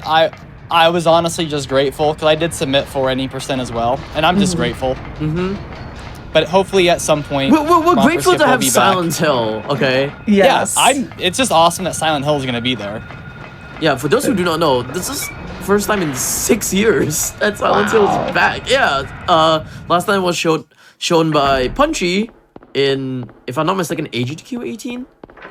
It should be AGDQ 18 or SGDQ 18, but it's been 6 years. But yeah, we get to meet Lisa Garland, say hello wife, bye-bye Again, wife, hello that's it. and goodbye. Exactly. But yeah, you think like, oh yeah, boss fight done. We got to go to another boss fight right here, which So is yeah, there's Roasting. another boss fight right after, and it is actually the boss we just fought, but it's all grown up. Aw. Oh really? Yeah, it's Oh, it's- no it's way. the same thing. Yeah, that's why it burrows. So one thing that people are just like really dumb about is that like you don't have to spam your ammo right here. You just basically just shoot, wait. If you spam your ammo, it just you lose a ton of ammo. That's why like speedrunners you Decent just fight. have to like wait it out and then shoot. Yeah. Now, why Yep, are like you doing a you You little want to bit of- space it out, or you're gonna spend like 30 shells and lose all your ammo. Now, why were you doing a little bit of running, like in between some of your shots? So basically, I was doing the strafing because it actually helps keep time on the on the shooting because it's Oh. kind of based off of a timing method. Okay. Yeah, It's the way like every on how I 4 do it. seconds is like optimal. It's like 3.5 to 4 seconds. Yeah, the way on Okay. how I do it in the past is just like you shoot, you strafe, you shoot, you strafe. That's You can about it. you can Yeah. strafe and then shoot. The reason I stick to that spot is because you are at the closest point of exit after the fight. Because when the fight ends, you're in the same spot you were when the fight's over, and it's Gotcha. optimal to just be in that spot already, and then you just turn and leave. Yeah. Now we are approaching the sewer area. Yeah, so strafing does help with the timing in that fight. Sewers, my so-called not favorite area because Lots hey, of this- RNG. Yeah, lots of RNG, lots of rompers. They can screw you up. Already the first part of the sewers is basically just pure RNG on whether or not you could actually. Go It through. is, but there is a method to doing it, and essentially it's if you hear the first scratcher, then you stick to the right. Usually, that's not how it always is. And then the second one, if you hear it before you see it, you stick to the left. Huh. The third one is totally RNG. Like, it does not matter. If the game wants the scratcher to scratch you, it's going to scratch you. Interesting. That one is not avoidable. So let's see what happens here. Okay, good. Yeah, you want him to you want to push him to the side, and that's about it. This one is Wow, the same that thing. was weird. Almost. He's usually got a lot hit. further up. That was good though, because you could see him. Interesting. I'm okay with that. Yeah. So the way That's back is rare. is gonna The be way a lot back, harder. Yeah. That's the same one. That's I say we always say that's the third one, but it's just that same one again. Yep. On our way back. But it is totally dependent on RNG if he's gonna be there or not. Because sometimes he won't be there. Sometimes he'll just be totally doing his own thing, or he'll be right there waiting for you, and there's just nothing you can do about it. So we need this usually sewer key. you're gonna get hit. Yeah, we got the sewer key to progress through. Now we're going back through that first hallway we were in. We're gonna totally avoid that scratcher, who's gonna hang down and be scary. Oh, I totally forgot Here he that comes. Let's scratcher's see. there. Yeah. All right, are we gonna get hit? I hear him. Yeah. So Oh that's no! No. like I said, that is just RNG if you're gonna get hit or not. I am probably going to heal, because I don't want to die. Because on this particular route for all bosses, you do take a significant amount of damage because it's faster to just take the damage. Gonna avoid those, but yeah, that's just RNG. In most runs you do in this, you're gonna get scratched by that guy. It's like a 90% chance that he's gonna hit you. But if he doesn't, that's great. You just save yourself 3 seconds. Congratulations. Nice.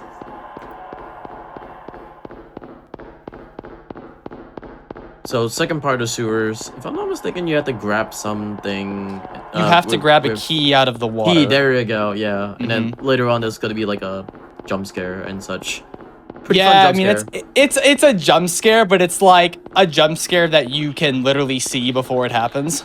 Yeah, but like the jump scare is that, do you want to waste ammo or do you not want to waste ammo?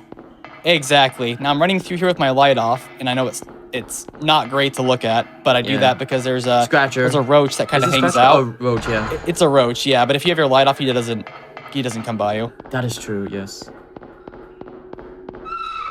Oh yeah, one thing to mention about this, like, Death Troops is actually going towards doors on an angle. You don't want to go face straight towards the door, because if you go straight towards the door, Harry could like literally stop He'll for like a just bonk. second. Yeah, he would just bonk. And you lose like 2 seconds per Yeah, bonk. so you It's can a lot see of time. from here, he just like goes through like an angle and then goes in.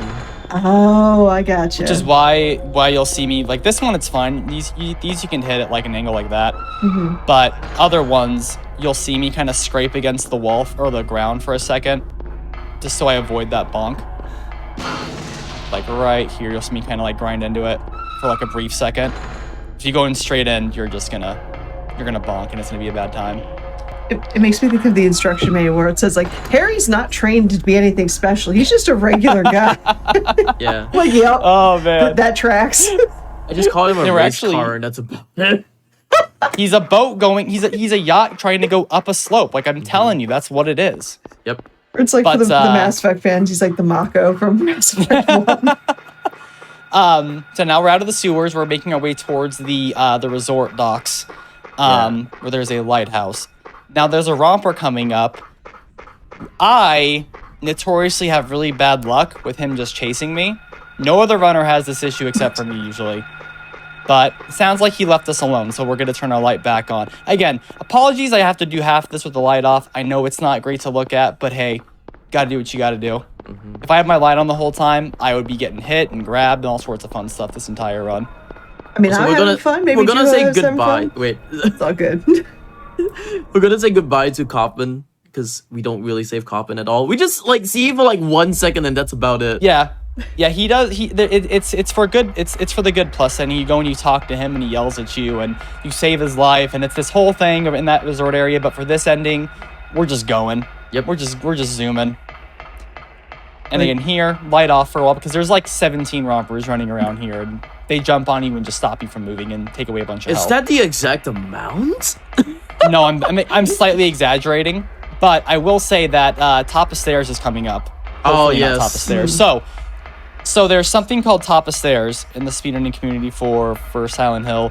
and essentially a romper, the enemy that can jump on top of you, he can be waiting for you at the top of these stairs in the room after this.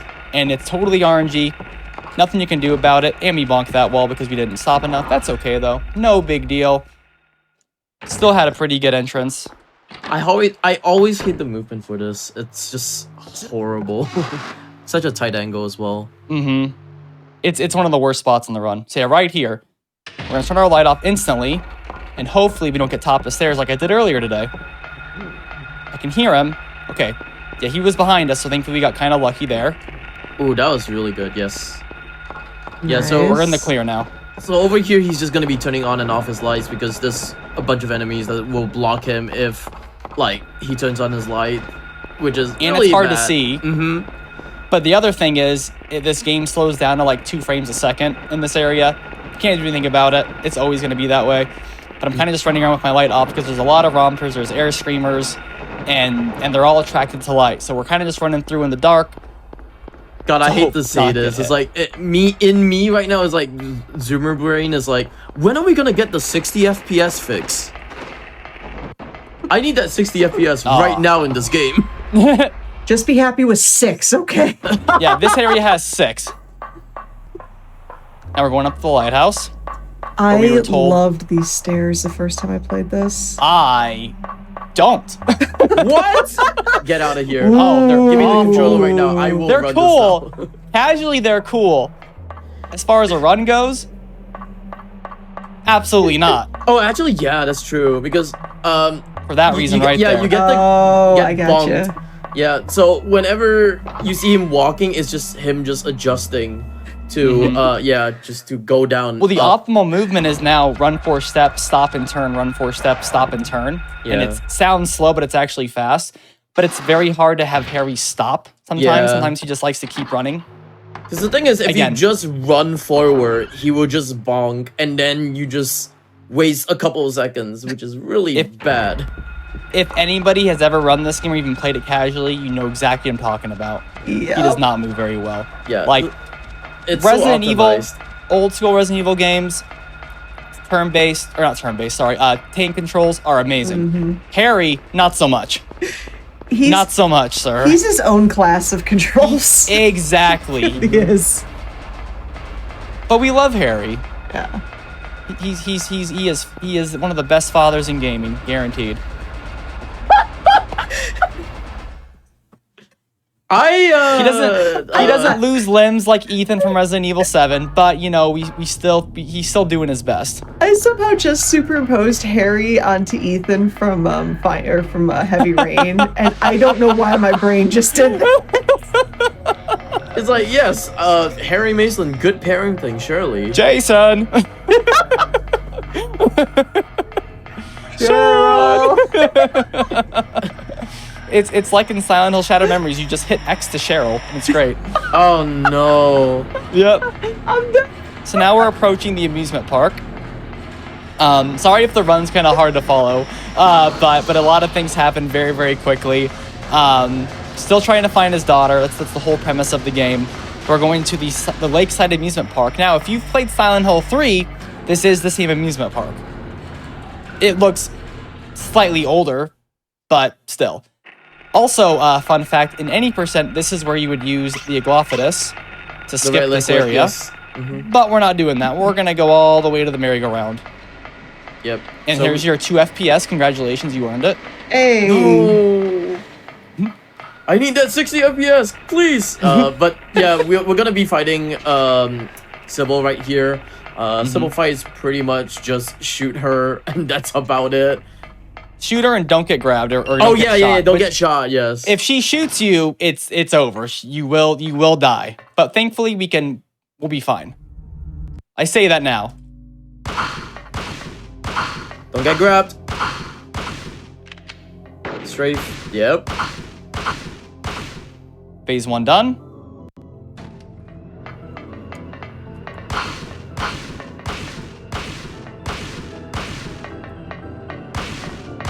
That's it. Yep. That's about it. That's the fight, not the run.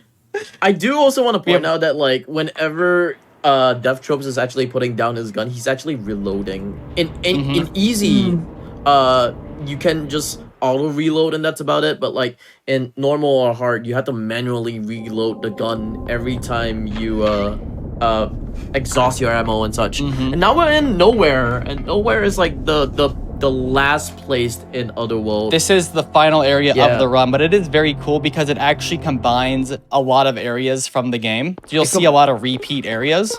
It combines school and hospital, yeah. And the antique shop. Oh, that's the one. Oh, yeah. Yeah, there's school. High school. Now we're gonna grab some tools because, of course, like a good dad, knows how to use a pair of pliers and a screwdriver. Oddly specific.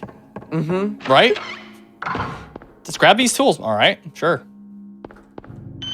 We're going to go use those pliers right now. Get a key out of a faucet. Nice turn, Harry.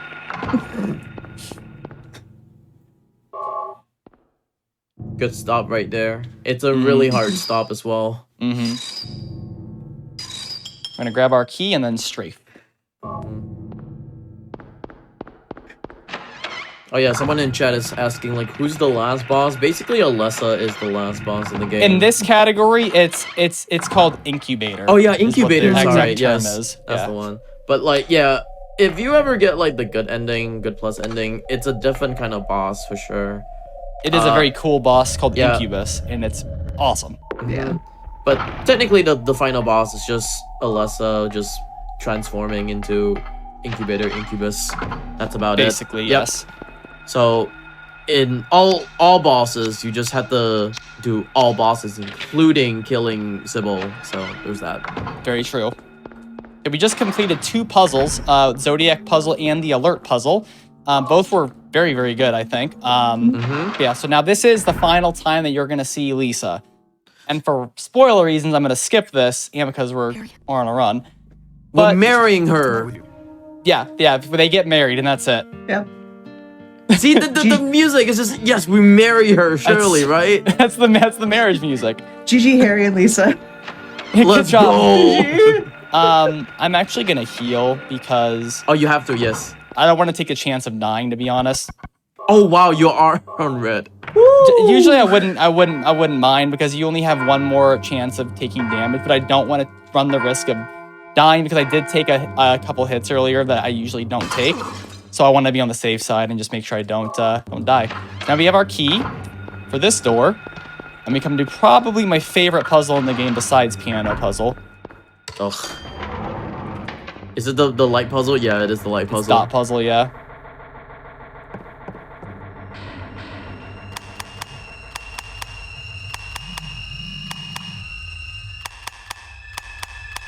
Done. Oh, so good movement. Oh my god. Thank you. That was angeringly clean. I love it. It Thank you. was beautiful. Thank you. Like On the second floor now. as a like old Soundhole runner, I have troubles. I have had troubles with that. Really bad. We kill her because she's in the way. That's the answer. She just has to go. That's it. Get a couple more items we need to finish up the game. We only have a few more rooms. Ooh.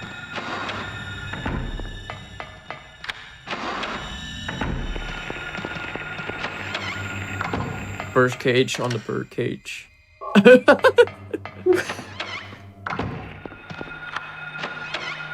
Now everybody likes to do things different here. You can either do the ring first or dagger first. I personally do dagger first. I actually used to be ring first, but yeah, we grab the dagger, use the ring, Oh yeah. which is actually faster. Oh, So if you okay. get that dagger before getting the ring and you walk away, a bunch of tentacles come out of that refrigerator and you're done. It just eats Harry. Insta kill, that's it. Yeah. It's the kill no matter even what. if you have like full health, that's it. You're Yeah. gone. So what you're saying is you like to live dangerously. Yes, basically. exactly. Because I was ring first for a long time. Because I would be like, I would forget no matter what. I'm going to forget this. And I had to actually sit and practice it for like an hour one day when I switched the knife first. Because I was like, if I leave this room without grabbing or using that, I will never forgive myself. Is there any difference in speed between the two, or is it just runner's choice? Dagger first is slightly faster. Ah, I gotcha. Slightly. It's like It's like 0.5 or something. yeah, something Yeah. like that. It's not unless you're going for like record. It's not that big of a deal. Oh, this is gonna be very late in the game, but like, yeah, Nah, we okay. I don't know. So that's RNG. Even if your movement's perfect, it is RNG. Don't let anybody tell you it's not.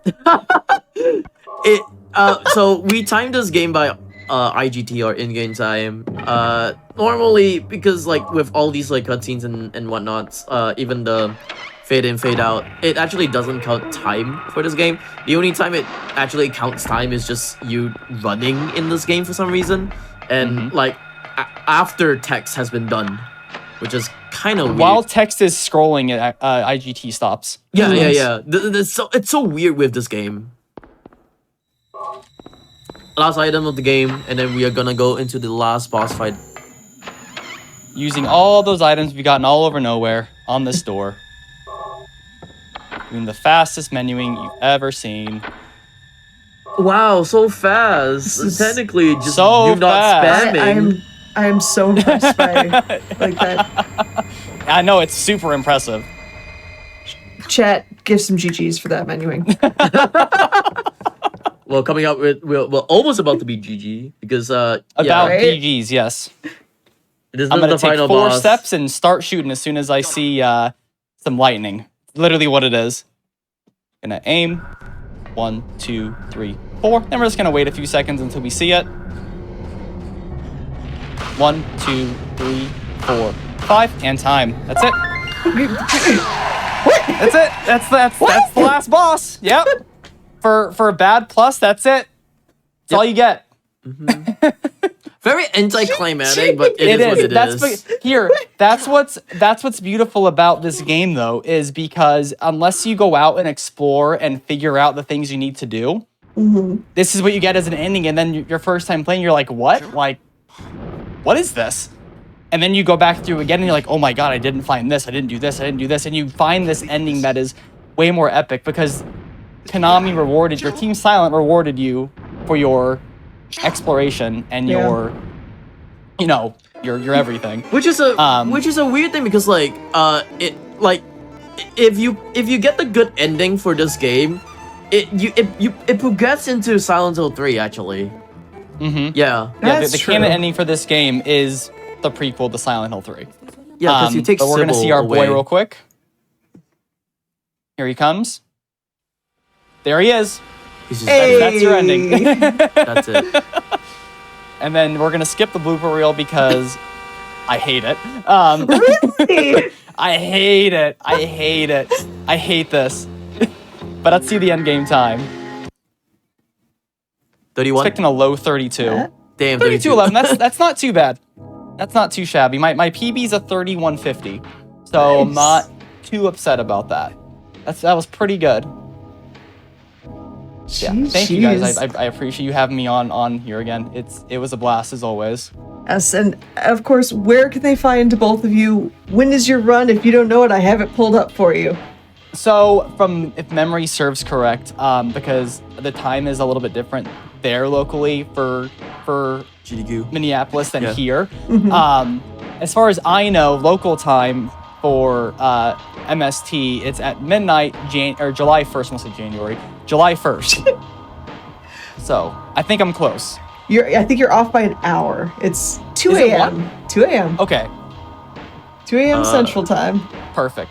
And I'll 2 be a.m. on. Central time. I'll be still on his couch during. Yep, it's gonna be the GDQ. same thing. He's just gonna be hanging out with me. Yeah, and we'll have like 2 other people as well. But yes, I'm That's Juho. I also gonna be running a game at SGDQ, which is Muscle March on the Silly block. So that's on Silly 4th of block, July what's at up? 4 a.m. Are you right Silly block after is my gonna be run? wild. Oh no, you're not. No, you're a little bit no. after it. Okay. Oh, that's gonna be awesome. But yes, and of course, where can they find you on Twitch? For me, it's twitch.tv/deathtropes. I do a lot of Silent Hill speedrunning, Resident Evil speedrunning, a lot of indie horror games, but yeah, a lot of Silent Hill stuff. So if you're into that, come hang out. Also, just real quick, I want to give a shout out to the entire Silent Hill speedrunning community.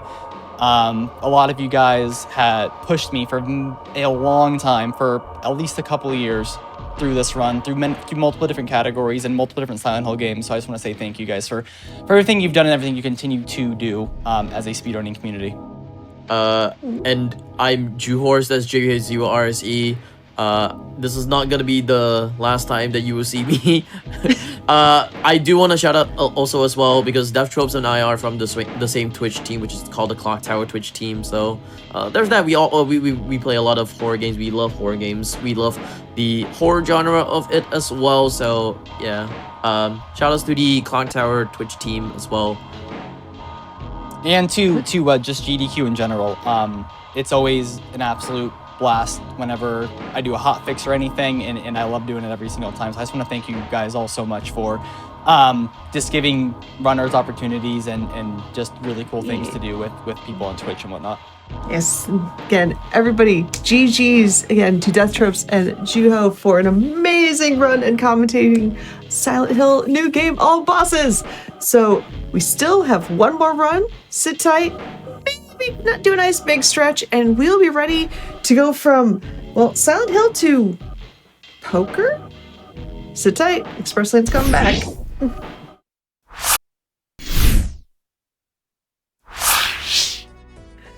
Hello, everybody. Welcome back to our final run of Express Lane for the night. Before we get to that, though, I have two quick things to mention. First and foremost, if you missed out on any of our shows or events, make sure to check out the VODs over on youtube.com/gamesdonequick. And if you're already watching this on YouTube, hi, make sure you press the like button on this video and subscribe to the channel. And also, if you want to watch it live, just head over to twitch.tv/gamesdonequick and you can watch it at all times. Anywho, we are on our final run, and that is going to be, looking at the schedule, and I've been told to say it the appropriate way, so I'm going to be nice because I don't want to see a Hulk rage happen before we start the run. This is Balatro with Sixa. So Sixa, hello, how are you doing?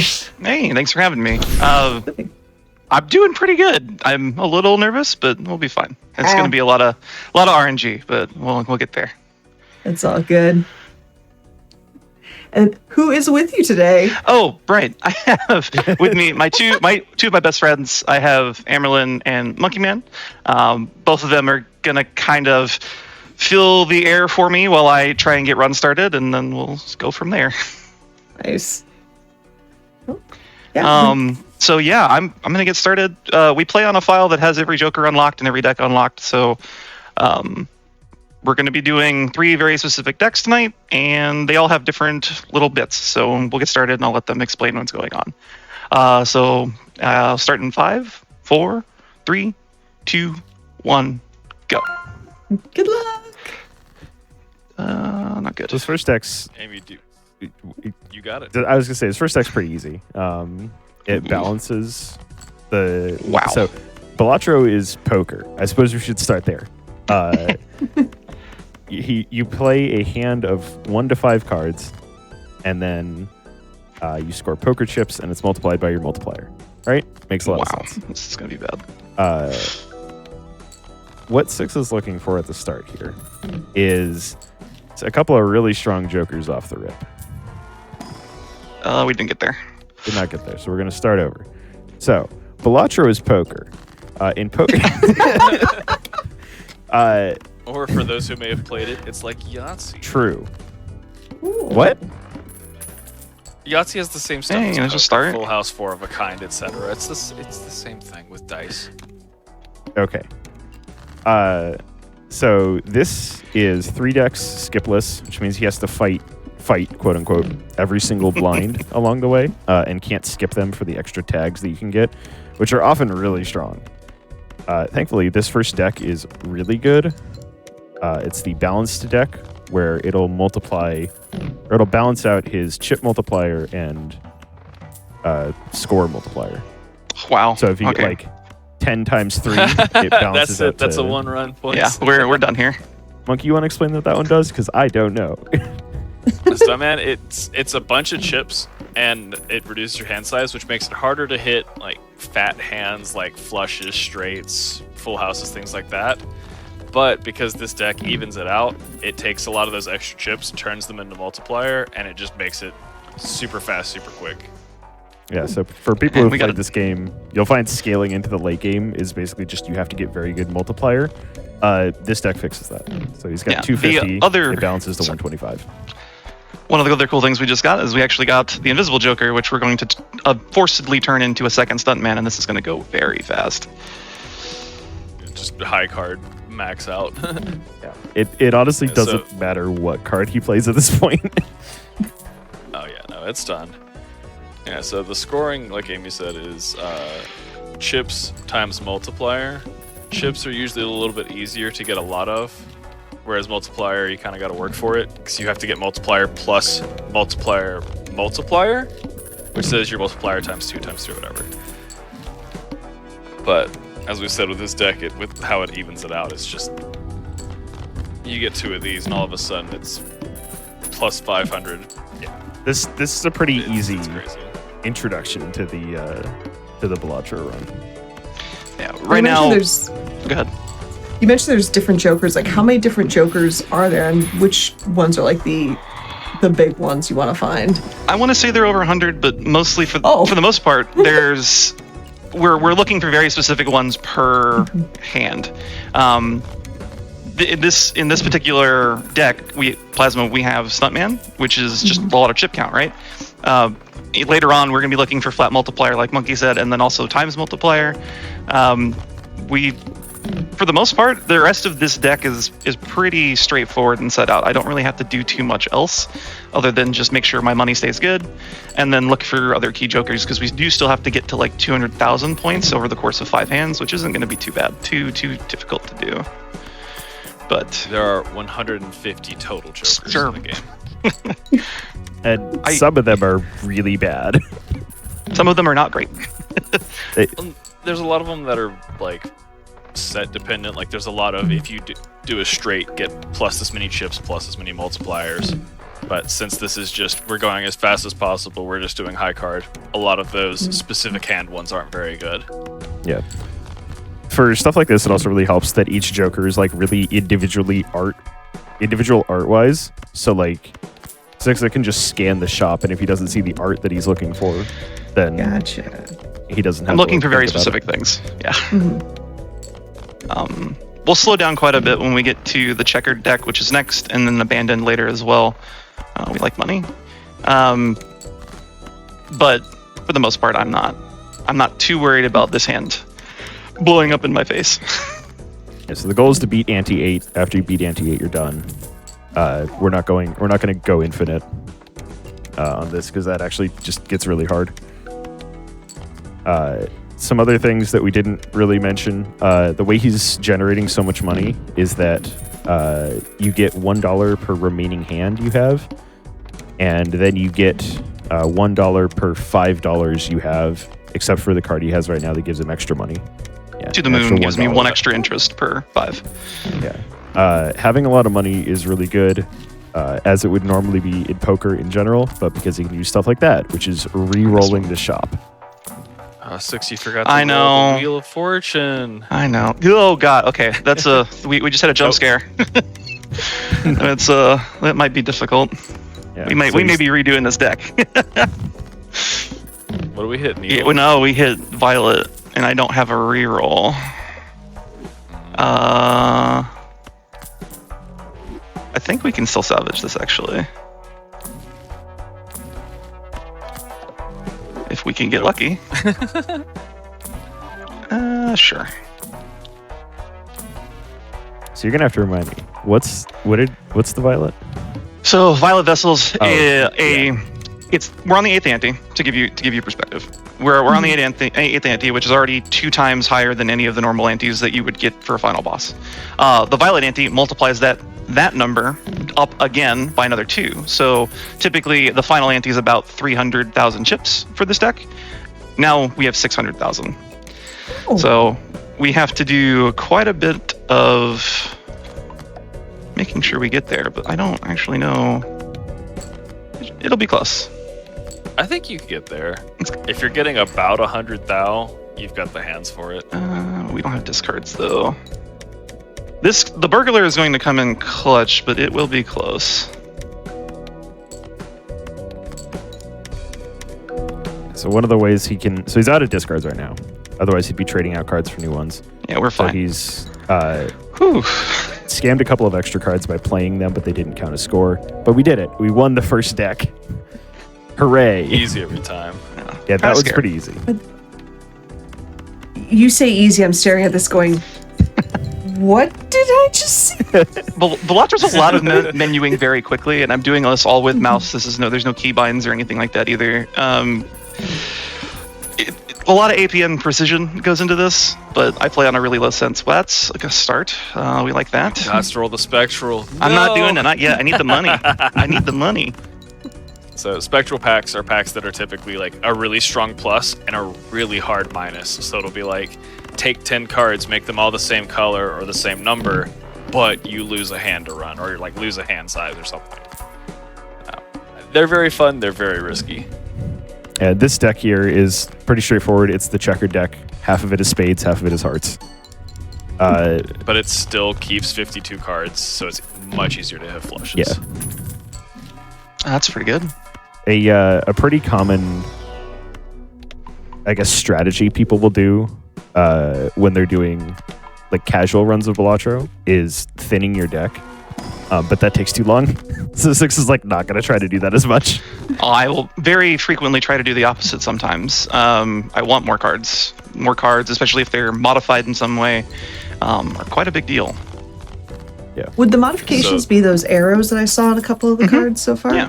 Yeah. What does that do to them? There's a couple different ones. We're looking for, in this deck, multiplier ones, which is the... I forget the name of it. Like red stripe. Yeah, the red stripy ones. Yeah. And then there's the blue up arrows, which add 40 points to each card, essentially. There's a couple other ones. There's like a lucky card, which is... It's lucky. Sometimes it gives you more money. Sometimes it gives you more multiplier. Most of the time it does nothing. Yeah, it's like 1 in 20. Most of the time when you need it. Yeah. Like that. Of course. If you've already won and got it solved, it'll give it to you every time. Yeah. One of the things you'll notice is going through this, just a quick thing, is that sometimes the numbers on the left will be on fire. If he hits that, he knows he finished off the round in that hand. Well, specifically, it's if you do the whole blind in one hand. Correct. Not like the remainder. Just I was about to say just like Yeah, that. this- But not quite. There it goes. There it is. Yeah, this setup is crazy. So the 2 jokers on the right, the first one, the blue star. Well, now there's 3 blue star islands. The one that says Joker across the top says all the celestial cards are free and all celestial packs are free, and those are things that level up the hand you're playing.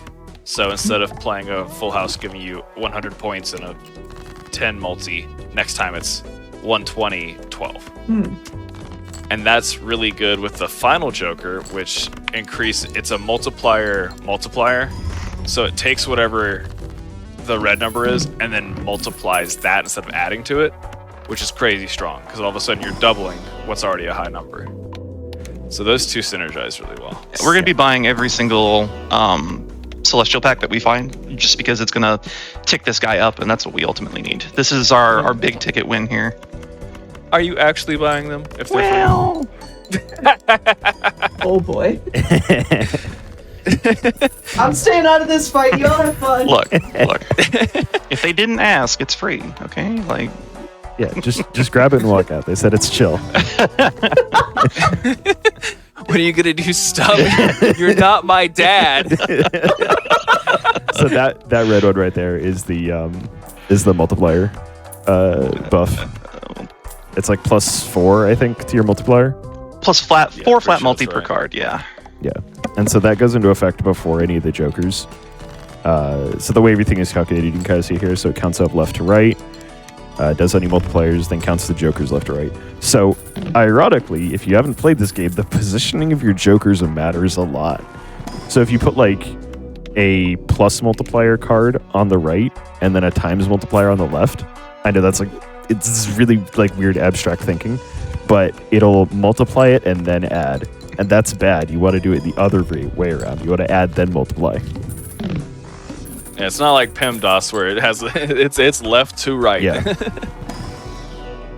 Yeah, as our great king Semi said, money add then multiply. I don't think I want that yet. I can't take that. We're still looking for some flat multiplier cards. We do need to eventually sell the Astronomer, and we kind of need to replace Smiley Face, but we're not worried about it yet. That's money, but I don't know if I want too much more money, but we're taking it. But it does fit the space theme better, so It's true. kind of a Space gotta theme. grab. Oh, that's huge. That is a big deal. So Give it back, the planet cards that you can see with like Mars and Jupiter and all that. So those are ticking up constellation, which is very nice. The other thing is that they're buffing the values of hands, right? So every hand starts flushes like 35 times 3 or something like that. And yeah. every time he buffs a hand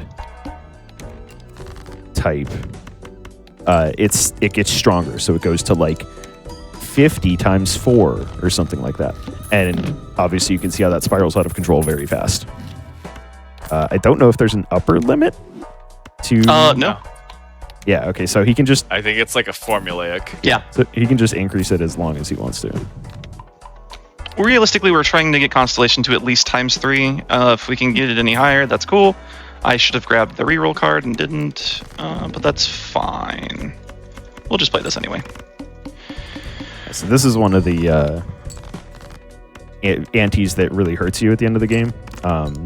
All spade cards are debuffed, which means they score no points. But we can still play all our hearts, and Six's jokers are strong enough that he just gets past it.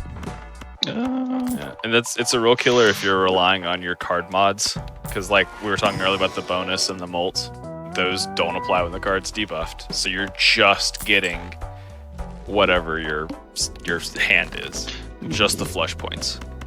We have no discards on this next boss, which will mean our chip count will be lower, so our total multiplier is going to be a little lower. Might be difficult, but I think we'll still be okay. I do want to point out that last hand was suboptimal. You did have a flush straight. My bad. Bro, you try playing this game a mile a minute. Let's see what you do. Way to well actually that hand. Oh, absolutely. To be fair, I've asked them to do that to me, just because like sometimes Yeah. those little adjustments matter quite a bit. Yeah, when Six is doing this live at GDQ, we'll be playing the hands behind him as we go. As you should. Oh, yeah. Now, I will say, Sixa could potentially be going on some 4th level stuff, because if Flush is leveled up high enough, it gets a better bonus in Molt than the Flush Okay, we're straight. fine. And it might be at that point. Sixa won't check, because gotta go fast, but... That was almost so- bad. Face cards are worth more, obviously, than any other cards. It's scored the same way as in poker normally, so like 10 for all faces. And then he wanted to change the multiplier card into spade there, so he just crushes through the 0 discard one, which is one of the hardest. Ooh, telescope, let's go. Telescope is huge. Now, Monkey, I know Telescope I know what it does, obviously. But for those at home, Yeah. so you can buy vouchers. They rotate after every boss. They come in like a paired sets. So like you buy the first one and then you have a chance to find the second one. So the telescope is really good because it says when you open up a celestial pack, you're guaranteed one of the cards is going to be for the hand that you've played the most. And since we are just jamming flushes, it means that every time he opens a celestial pack, he's gonna get one for a flush. So we can just keep ramping it up. So death is another very common, like casual powerhouse. It turns the left card into the right card. Specifically, the left card into the right card. If you do it the wrong way around, you screw up your deck. I definitely haven't done that. Not speaking through experience, clearly. Yeah. It's the one you have to learn exactly once. Yep. Yeah, so he's And gonna. it also keeps all the mods on it and stuff, so it's like really. That's why he grabbed the king that had the arrows on it, because all of a sudden it's 2 kings with arrows on it. Well, It's so shiny though. that's pretty good. So Polychrome is. I don't know if he necessarily cares about this Joker in particular. No, that Joker's fire. Yeah. Too.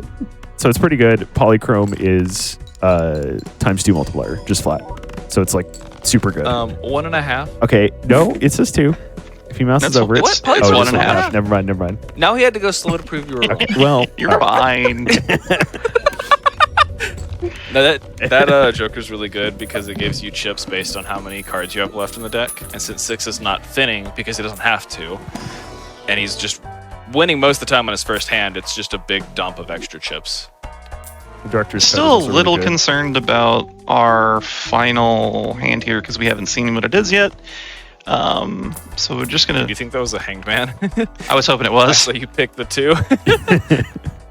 That's 20. That's just gonna be better than Smiley. Hangman is a tarot that lets you burn 2 cards out of your deck, so it's probably the best one, just in terms of it makes it easier. That is a We're fine. stinker. We're fine. We're fine. But you have Yeah, I was gonna rockets say in that's there. fine. Just sell. Yeah.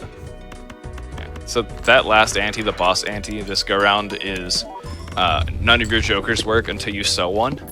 And that one can suck really bad if you have to use all your jokers if you've built this like synergy between them.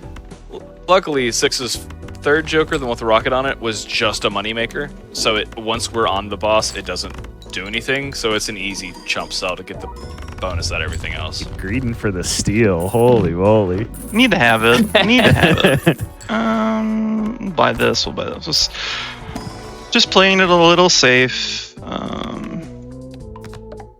Yeah, he upgraded one card to a steel card, which means that it's times 2? 2. Times 2 multiplier if you have it in your... 1.5. 1.5. Steel Steel is 1.5.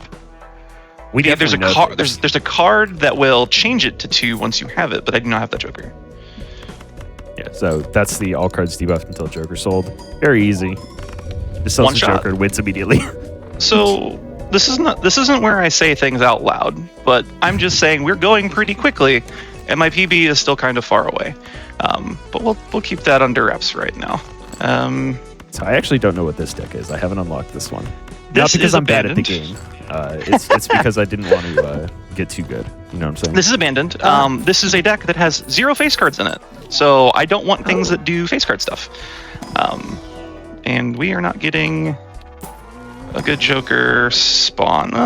We'll take it. I'm surprised you skipped the one that's when you open a booster chance to get a Terra. I'm not super thrilled with that one in testing, but it is quite good. Now, when it comes to this particular speed run, are there specific decks that you have to use, or it's whatever 3 you choose? Whatever 3 gets you the completions the fastest. Ah, all right then. Yep. Yeah. So it's any 3 decks. Roll the wheel. I'm not rolling the wheel. God, man. bro. It's the last Yeah. one. Simply, nope. It's So- not having money for anything else is why I kind of did it, but Wheel of Fortune is a very bad tarot until it lands, then it's one of the best ones. Because it has a 1 in 4 chance to add a modifier to a Joker. And a modifier for Jokers can be Polychrome, which we've seen, which is 1.5 multiplier. It can be, I think it's called bonus, it's like plus 50 chips. It can be just a flat mults addition. It's just crazy. But it also never hits when you need it to. Of course not. sure does. Use. So for the other decks, he was hitting, for the balanced deck, he was hitting pretty much every time. Like that deck is free. For the checkered deck, obviously, he was just going for flushes. This deck specifically is the one that requires a little bit more precise play. This is the least free deck. Yeah. Yeah. He's obviously picked the 2 decks that are the most free. And then the third deck. The third one's just a little kinda more of a goes. toss-up. Man, this is not great. Yeah, the shops have been kind of stinky for this one. Happens. There's not a lot of great Jokers, unfortunately. We did get a green Joker though, which is cool. Every time we play a hand without discarding, it gets +1 multi, which is important. We just are kind of getting unlucky as far as any other usable Joker. I was gonna say I don't know off the top of my head what the pirate one does, and to me that makes me feel like it's probably not good because I know all the ones that I like. It's a lot better whenever you have lots of Jokers. I've actually set it up to where Swashbuckler will be better later, but we don't have Jokers that are good. Oh, that's why you went with the negative. Yeah. Swashbuckler is sell value of other jokers, so you can sell your jokers back if they're not doing what you need them to do, or you only bought them for like a short range little bump. I guess. Dude, the Square Joker. Square Joker says play 4-card hands, and it will give you more chips the more you do that. But 4-card hands usually just kind of suck. Man. Yeah, because it doesn't hit. It hits like 4 of a kind, and that's it. Or 2 pair. Hey, and 2 pair. Yeah. Yeah, if we get Or a gift 3 card pair, here, or 3 that would be really cool. If we, that's not bad. Did you say 3 pair? I was gonna say 3 of a kind, but I stumbled. I said 3 of a kind and a trash card, because you can discard cards that don't directly fulfill your hand's needs, which 6 is doing a lot here, because it's also a free discard, kinda. Yeah. Your hands can be discards if you just play trash cards. So I think it was Flash card is the last one you got? Yes. Yeah, that one's hot because it gets plus multi for each time you reroll the store, and you reroll the store a lot because you're looking for the good stuff. So it just stacks up a bunch of multi for free. Well, you pay Man. for it, but, you know. I've been missing the buffoon cards. Okay, that's pretty good. A flat multiplier would be really strong here. Oh, Buskin is such a good card, and it's the worst possible card for this deck. I think we're just gonna do this. Oh, absolutely. Sock and Buskin, the one that was foiled there, was good because it was foil, which is plus 50 chips. It was bad because it makes all of your face cards activate again. So that's more points, more bonuses if you got bonuses on them. But if you'll remember, this deck doesn't have face cards. Yeah, and Misprint, the one on the right, just gives a random amount of buff, like 19 there, which made him win the round in one shot. Super good if it hits. Very good early, falls off a little later when you need like big multi or multi-multi, but Yeah, so that's that Hangman coming in handy. he's burning out all the low value cards in his deck because like the ideal quote-unquote deck in Balatro is like 5 cards. You draw the exact perfect hand every single time, and you have the exact amount of jokers set up to just, give you that. Man. He's trying to decide whether he wants to tell off one of these jokers to get Banner, which gives you more chips per discard. I think it's unused discards turn into Yeah, chips. unused discards are 30 flat chips. It's hard to say. The important thing that we got here is that we have To the Moon again, so we can just generate a little bit more money, which we are severely lacking at the moment. Yeah, generally in casual play, you want to get to $25 as fast as possible, and then just never go below that, because then you're generating $5 extra every hand. I've got to buy The it. cow, blessed rod. The best card in the game. Bull is really good because it gets extra chips for each dollar you have. So when you're money maxing and on that grind, Thanks for that one. it helps you get to where you need to go. Yeah, and as you recall, he is To the Moon, so he's going to be gaining a lot of money very fast. As long as he stays strong, keeps the mental. We're a little behind on this hand, even for multiplier. We're really looking for a flat multiplier, or not flat multiplier, a multi card. Multi. Yeah, we're just not getting them, unfortunately. I don't really want to spend money, because the more money we spend, the less good the bull becomes.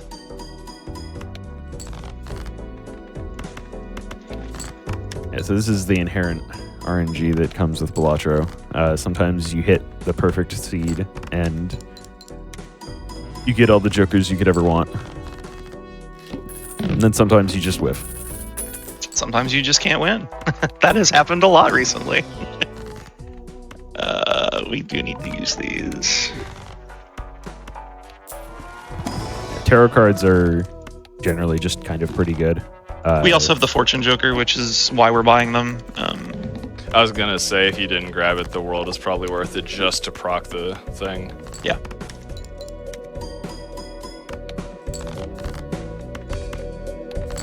That was a huge +1 molt from the misprint. Oh, that was important. Love that guy. Love that guy sometimes. It's okay. Then it hit for 20. Yeah. Yeah, it hurt me trying to talk some mess. Yeah. If he can get like a 1 times 2 Joker, he's probably fine here. You got it. Oh, soul card is so tasty. It's gonna bro. be so bad though. Like I Get rid of the misprint. Get rid of the Or you're misprint. gonna get Perkio. it's and gonna be go. nothing. It's gonna be no. Oh my gosh. I told you. Beautiful. Are you really? Okay. Buy the seed money. All right. So Called shot, baby. the soul card that we bullied him into gives you 1 of 5 rare jokers that you can only get from it. Half of them are like mind-meltingly game-breaking. The other half are really stinky. And this deck, since it doesn't have face cards, can't even use half of the really good mind melters. This is actually not So bad the because we might be able to go flushes again. Yeah. Yeah. So the one that he did roll says that what is it? If you start a round with a consumable, you get a negative. Yeah. Yeah. So negative is a modifier that means it doesn't count towards occupancy. So like his second Joker lets him have an extra one because it doesn't count.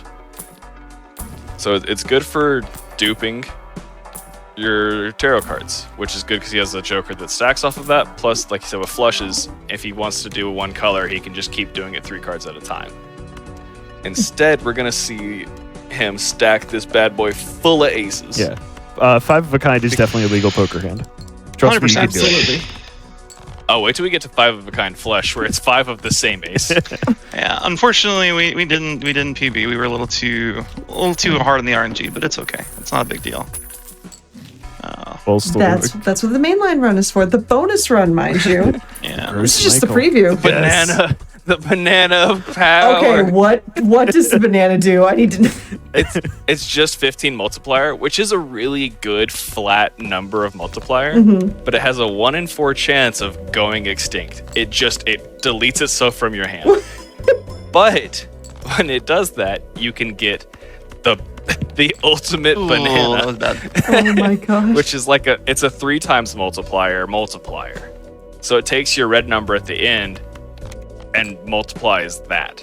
So like I said, very, very powerful mechanic, because instead of adding 20, you're tripling what might be like 200 already or something. Gotcha. Okay, we're fine. That was almost bad. Almost threw on the eye. Would have been. Yeah. The eye Would've is been no not good. repeat hand types. He whiffered it and God. accidentally used a repeat hand type. But we got the grabber. And that says you have an extra hand, which is insane. It's just an extra life. It's really, really, really good. Yeah. You've just grown an extra hand. It's pretty cool. It's Oh, straight. Easy. it's to hold the banana. Yeah. You could have used Whatever. So the banana is really good, except the worst time for it to go extinct would be like before the final boss. Which has happened. Yep. Oh, dude, it'll troll you if it needs to. Because it's If you need a reality check. yeah, it's plus 15. You feel real good, and you're riding high. Then the banana extincts itself, and then you can't buy it again.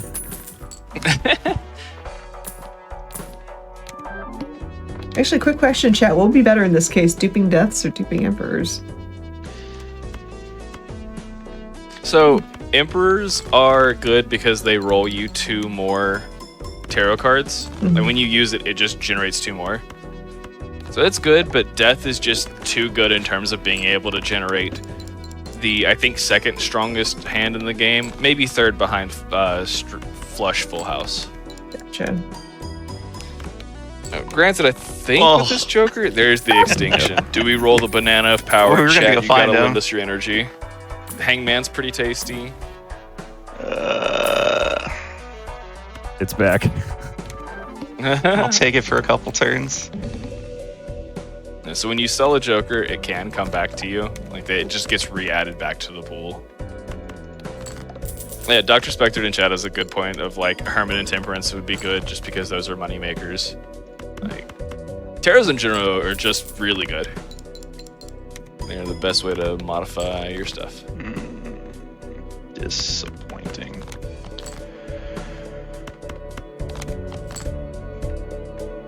Oh, you got a full house?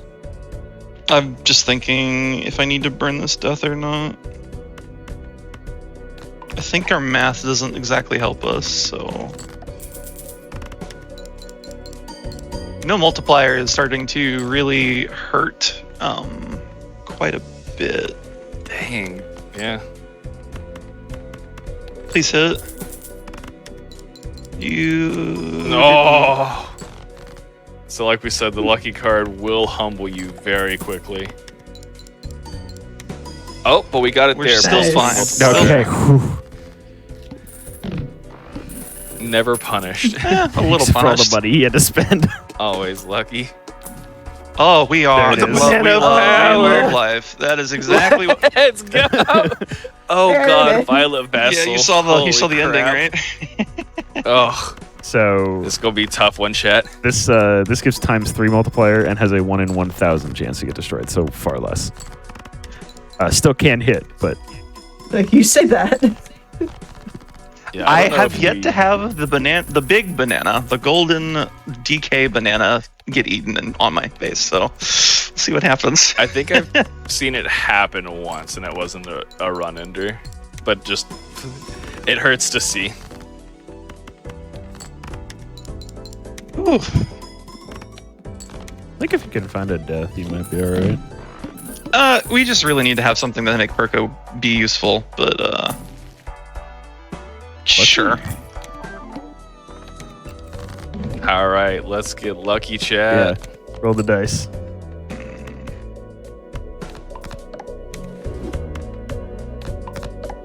We do need to be careful with the number of cards we have left because we do need to play 5 hands probably.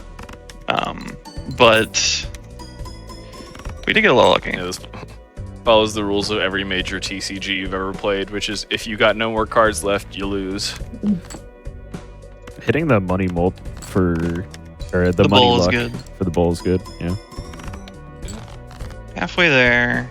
No other. You can maybe force a straight. Let's think. I don't think you can. No, I don't want to.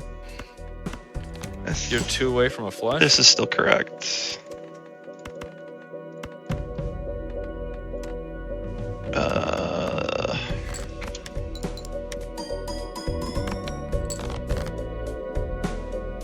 Okay, not the best, but okay.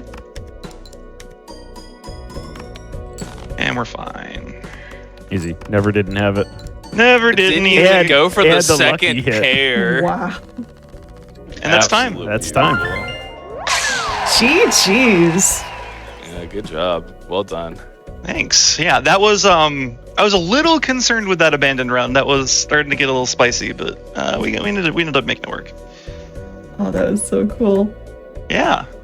That's a little bit of what to expect when it comes to what's going to happen at GDQ. I've got a couple other typical face stuff that you'll see at GDQ. You'll probably see what I mean whenever you watch then. But yeah, that's Balatro. I went as fast as I could, but it's a little nerve-wracking doing this the first time. Listen, you didn't have to reset a deck. I think you reset That's it once, important. But like, it was at the beginning, so you just There's one we didn't get there before second ante, whatever. Yeah. Yes, where can everybody find all three of you, and what are you playing right now?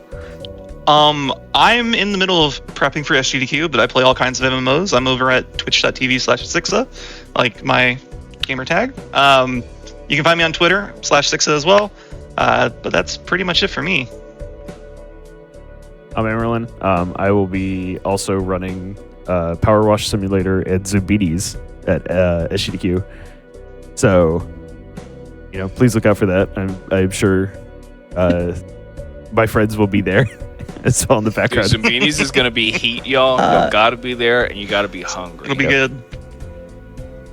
I'm Monkey Man. I'm not super online, like I don't stream or anything. I mostly just provide flavor commentary for my friends. But keep a lookout for me on Zumbinis and Balatro, whatever else my friends don't have anyone better to fill with. And yeah, Don't miss Balatro, don't miss Zubinis, don't miss Power Wash, don't miss anything, because GDQ is awesome. Yeah. Yeah, GG's one more time to everybody here. That was an absolutely amazing run. And mind you, this is going to be a run you're going to have to donate for. It's Monday, July 1st at 7:05 p.m. Central, and it is going to be fire. So make sure you donate and tune in for that, and it's going to be amazing. Thank you so much for everybody that's shown up today. But that's it for today's episode of Express Lane.